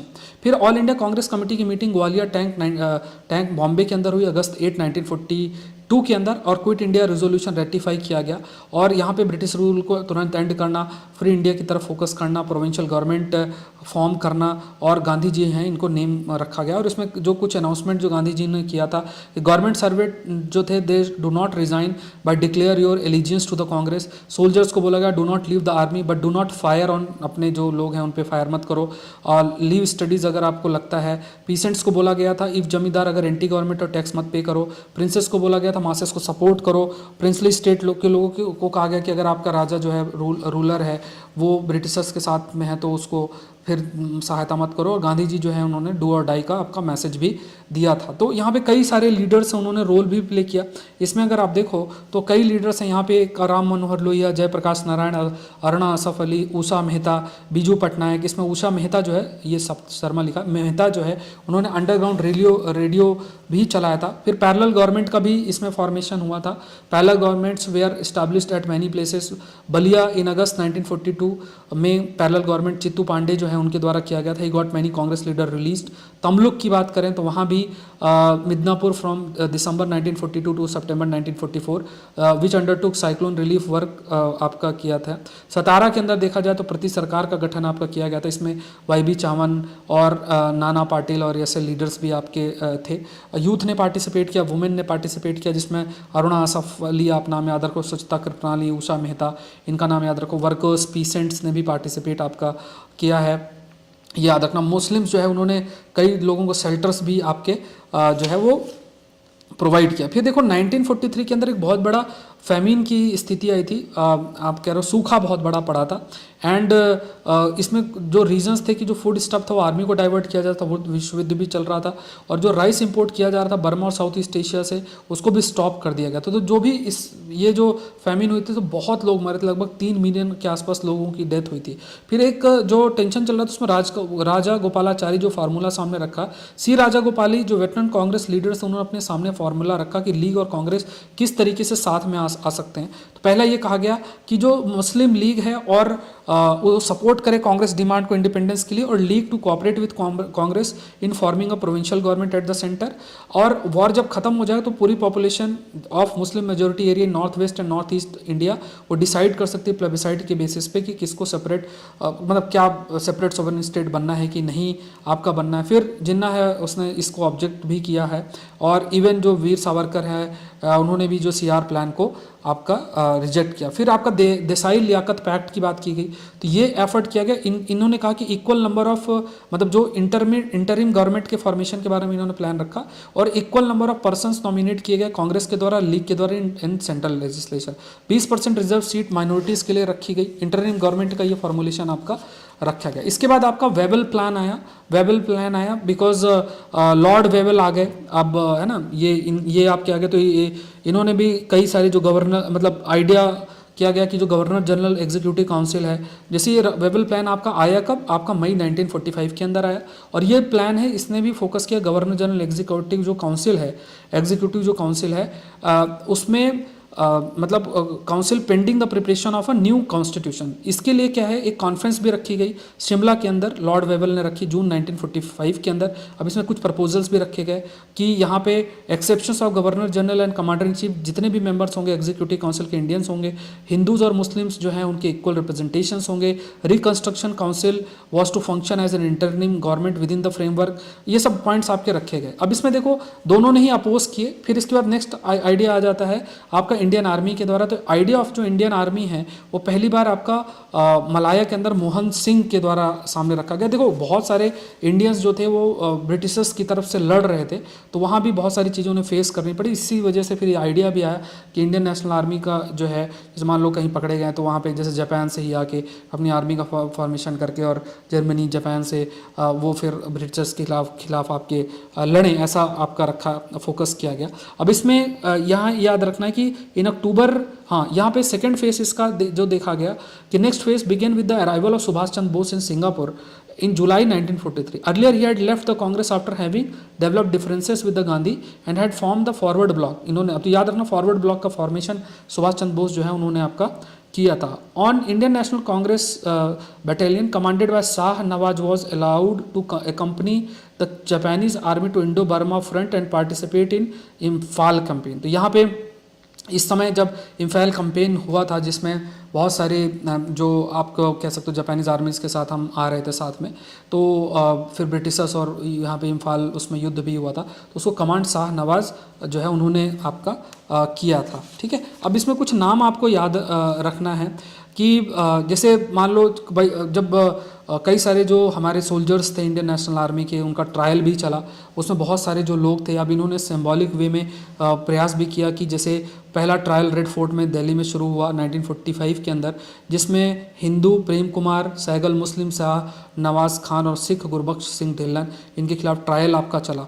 और इनके डिफेंस के लिए भी बहुत सारे लोग आए, जैसे आपके भोला भाई देसाई, तेज बहादुर सप्रू, कैलाश नाथ काटजू, नेहरू एंड असफ अली, ये सब आपके सामने आए। फिर पैम्पलेट डिस्ट्रीब्यूट आपकी की गई, है ना, और इसमें भी कई चीज़ें मेंशन आपकी की गई, like celebration of Indian national army day November 12, 1945 के रूप में सेलिब्रेट आपका करना। अब इसमें दो मेजर कई सारी अपसर्ज आई उस समय, काफ़ी सारे मतलब मूवमेंट के रूप में आए, क्योंकि जब ट्रायल आपका चल रहा था। तो एक तो नवंबर 21, 1945 में हुई थी, और दूसरी फरवरी 11, 1946 के अंदर हुई।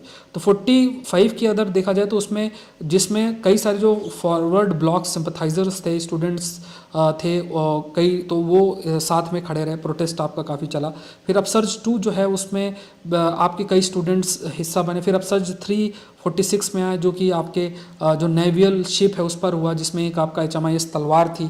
उसमें जो लोग रहते थे, मतलब जो हमारे नेवल थे ऑफिसर्स थे, उनको फूड सही नहीं मिलता था, सुपीरियर था उनको अब्यूज़ करता था, ये सब चीज़ें थे। और आईएनए ट्रायल एक बड़ा फैक्टर्स था। ये सारे फैक्टर्स की वजह से आपके जो प्रोटेस्ट है वो प्रोटेस्ट काफ़ी हद तक आपका जो है वो चलता रहा। तो ये सब चीज़ें हैं, और ये मतलब फिर काफ़ी यूनिटी जो है वो लेकर आया गया। फिर नेक्स्ट देखते हैं कैबिनेट मिशन प्लान आ जाता है।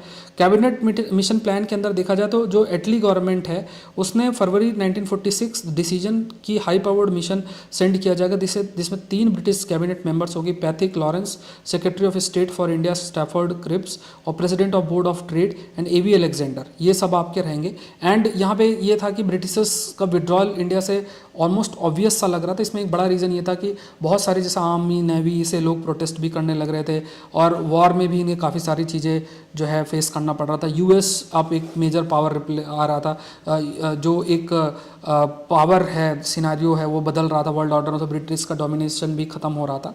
तो कैबिनेट मिशन इन इंडिया जो मिशन है, the mission reached Delhi on March 24, 1946, and ये मिशन बेसिकली इंटरिम गवर्नमेंट और principle and procedure for framing a new constitution giving freedom to India, ये चीज़ आपकी हाईलाइट की गई थी। कैबिनेट मिशन प्लान में पाकिस्तान की जो डिमांड है उसको रिजेक्ट किया गया। फिर जो प्रोविंशियल असेंबलीज हैं उनको 3 ग्रुप में बांटा गया। इसमें सेक्शन ए था जिसमें हिंदू मेजोरिटी था, सेक्शन बी था जिसमें आपका मुस्लिम मेजोरिटी था, और सेक्शन सी था जिसमें मुस्लिम मेजोरिटी प्रोविंसेस जिस असम और बंगाल सेक्शन 3 था। ऐसे डिवाइड आपका किया गया। फिर जो कॉन्स्टिट्यूट असेंबली है उसको इलेक्ट करना था by provincial, to be elected by the provincial assembly by proportional representation आपका जनरल मुस्लिम्स और सिख उनके बेसिस पे जो वोटिंग होगी उनके द्वारा फिर चूज आपका किया जाएगा। और कॉन्स्टिट्यूट असेंबली में जो मेंबर्स होंगे ABC were to sit separately, और अपने कॉन्स्टिट्यूशन अपने प्रोविजंस के लिए, मतलब जो भी प्रोविंसेस हैं उनमें कैसे कॉन्स्टिट्यूशन होगा उस पर डिसाइड किया जाएगा। फिर कॉमन सेंटर्स जो है वुड कंट्रोल डिफेंस, कम्युनिकेशन और एक्सटर्नल अफेयर्स को कंट्रोल करना। Provinces were to have full autonomy and residual power.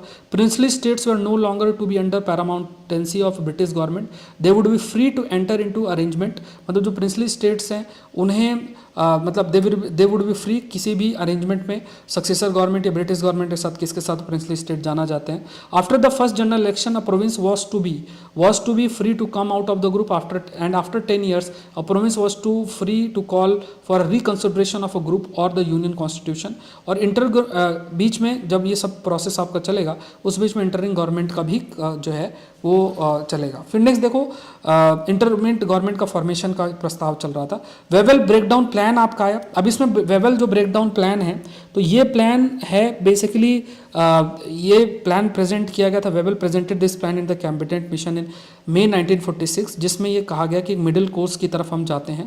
And यहाँ कहा गया withdrawal of the British army and official to the Muslim provinces of north west and north east and handing over the rest of the country to the Congress, मतलब पूरे देश को दिया जाए और बाकी जगह से वहाँ से जो ब्रिटिश आर्मी और ऑफिशियल्स हैं मुस्लिम प्रोविंस और वहाँ तक आपका वहाँ हम जाके रह सकते हैं। फिर इसके बाद कम्युनल वायलेंस काफ़ी जो है वो आपका काफ़ी रहा।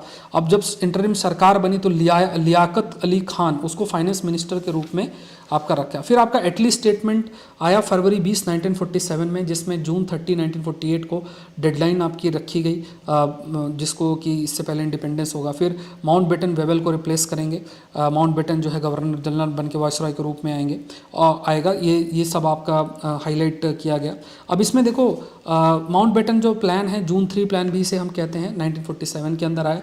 अब इसमें कई पॉइंट्स हाईलाइट आपके किए गए थे। इसमें पंजाब और बंगाल लेजिस्लेटिव असेंबली एक साथ मिलकर 2 ग्रुप में in 2 groups Hindu and Muslim to vote for partition in case partition 2 dominion and 2 constitution assembly create होगा। अगर पार्टीशन होता है तो 2 डोमिनियन और 2 कॉन्स्टिट्यूशन जो है वो आपके क्रिएट किए जाएंगे। इंडिपेंडेंस फॉर प्रिंसली स्टेट उसको रूल आउट किया गया था जो कि कैबिनेट मिशन प्लान में कहा गया था। फ्रीडम डिफाइन की गई अगस्त 15, 1947 को आपको फ्रीडम आपकी आएगी, ये चीज़ की गई। फिर आपका इंडियन इंडिपेंडेंस एक्ट आया।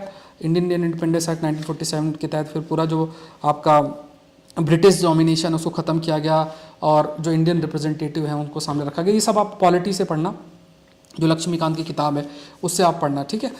तो ये सारी चीज़ें हैं। तो 1947 तक की ये पूरी कहानी थी, मैंने आपको बता दी है। अब यहाँ पे फिर और भी कुछ इसके नीचे के फैक्ट्स हैं, तो इसका अगर देखोगे टाइम मिलेगा तो एक अलग से मैं वीडियो आप लोगों के लिए क्रिएट कर दूंगा, या फिर अगर आप चाहो तो इसको हम आगे फर्दर कवर कर सकते हैं। बट इट विल, क्योंकि काफ़ी फैक्चुअल भी है, तो इसमें मैं ऑडियो नोट्स टाइप आप लोग को एक क्रिएट करा दूंगा, तो वो उससे से पढ़ लेना, क्योंकि ये ऑडियो नोट से चीज़ें कवर हो जाएंगी, छोटे छोटे फैक्ट्स हैं।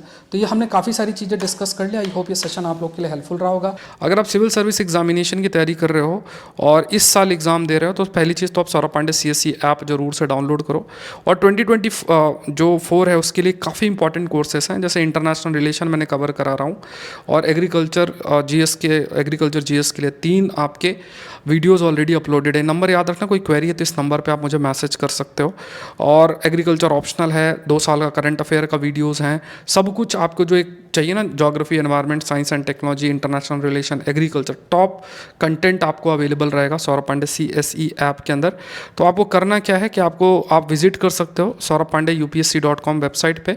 इसमें ऑल कोर्सेज पे जाके आप सारे कोर्सेज देख सकते हो, ठीक है, मतलब आप देख लेना, और जो भी कोर्सेज हैं उनको आप बाय कर सकते हो। लैपटॉप में अगर आप जैसे एक्सेस करना चाहते हो तो लॉगिन कर लेना, और अगर आप मान लो ऐप में देखना चाहते हो तो वो आप कर सकते हो। इन केस आप iPad या iPhone पे देखना चाहते हो तो आप इस नंबर पे मुझे मैसेज करना, आपको एक सॉल्यूशन दिया जाएगा। इसके अलावा ये भी है कि अगर आप चाहो तो लास्ट माइल बैच से जुड़ जाओ, तो 2024 के सारे कोर्सेज आप एक साथ एक्सेस कर लो, रादर देन बाइंग ऑल। आप एक कोर्स लास्ट माइल बैच खरीद सकते हो, जो कि इसका प्राइस इतना है, और साथ में सारी चीज़ें इसमें रहेंगी, 10 full length test, agriculture for GS, IR 2 साल करंट अफेयर्स, तो ये चीज़ भी आप कर सकते हो, ठीक है। तो ये आपके लिए ग्रेट बेनिफिट रहेगा। 2025 के लिए भी अल्टीमेट कोर्सेस हैं, ठीक है। इसका PDF, इस सेशन का PDF भी मैं आपसे शेयर करूंगा। PDF के लिए आप इस नंबर पे मैसेज करें, ठीक है, इस नंबर पे मैसेज आपको करना, PDF आपको अवेलेबल रहेगा। और या फिर आप सौरभ पांडे जो UPSC करके टेलीग्राम चैनल है, वहाँ पे भी आपको अवेलेबल रहेगा। 25 के लिए देखो ये अल्टीमेट कोर्सेस हैं, एक तो करंट अफेयर प्लस है और एक बुक सीरीज़ है आपके लिए। करंट अफेयर प्लस के अंदर मैं सारी चीज़ें PIB, down to earth, physics.org, science daily, major newspaper, practice test में सब कुछ इंक्लूडेड है एक ही कोर्स के अंदर। तो ये 1 मई से लेके क्लासेस स्टार्ट हो चुकी हैं, अगर क्लासेस जो हो चुकी हैं उनको भी आप एक्सेस कर सकते हो, और ये 1 मई 2025 तक आपका चलता रहेगा। तो इसमें पुराना करंट, मतलब पूरा 2 ईयर्स की चीज़ों को कवर करते हुए, मतलब करंट अफेयर्स, फिर आपको इधर उधर कहीं भी ध्यान देने की जरूरत नहीं है, आप एक चीज़ पर रिलाई कर सकते हैं, ठीक है। बुक सीरीज जितनी भी एडवांस बुक्स हैं सिविल सर्विस के लिए, सब कुछ इसमें कवर किया जा रहा है। तो ये भी एक इंटरेस्टिंग एस्पेक्ट है, जिसमें हम Laxmikanth, spectrum, GC Leong, ultimate course है जिसमें governance in India, lexicon, TMH, सारी चीज़ें, ये 1 जून से स्टार्ट हो रहा है। तो ये ध्यान में रखना, अगर आपको देखना है कि लेक्चर की क्वालिटी कैसी है, यूट्यूब में आप कोई भी लेक्चर एक्सप्लोर कर सकते हो, यू विल अंडरस्टैंड। तो यहाँ पे बहुत एंटरटेनमेंट बेस्ड वीडियो आपको नहीं मिलेंगे, जो कंटेंट, कोर कंटेंट UPSC का है, वो स्ट्रैटेजी टाइप वीडियो नहीं कि ये करने से ये होता है, वो करने से वो होता है। कोर कंटेंट जो चाहिए, ठीक है, तो सीरियस स्टूडेंट मुझे भी चाहिए, तो आप लोग जरूर से जुड़ें। Download Saurabh Pandey CSE app, या फिर सौरभ पांडे UPSC.com विजिट करके क्लिक ऑन ऑल कोर्सेस, और कोर्सेस आप देख सकते हैं। ये नंबर आप याद रखना, 9057921649, इस पर आप मैसेज करके मुझसे कनेक्ट कर सकते हैं। सो आज के लिए इतना ही, मिलते हैं नेक्स्ट सेशन के अंदर। Thank you everyone, thank you.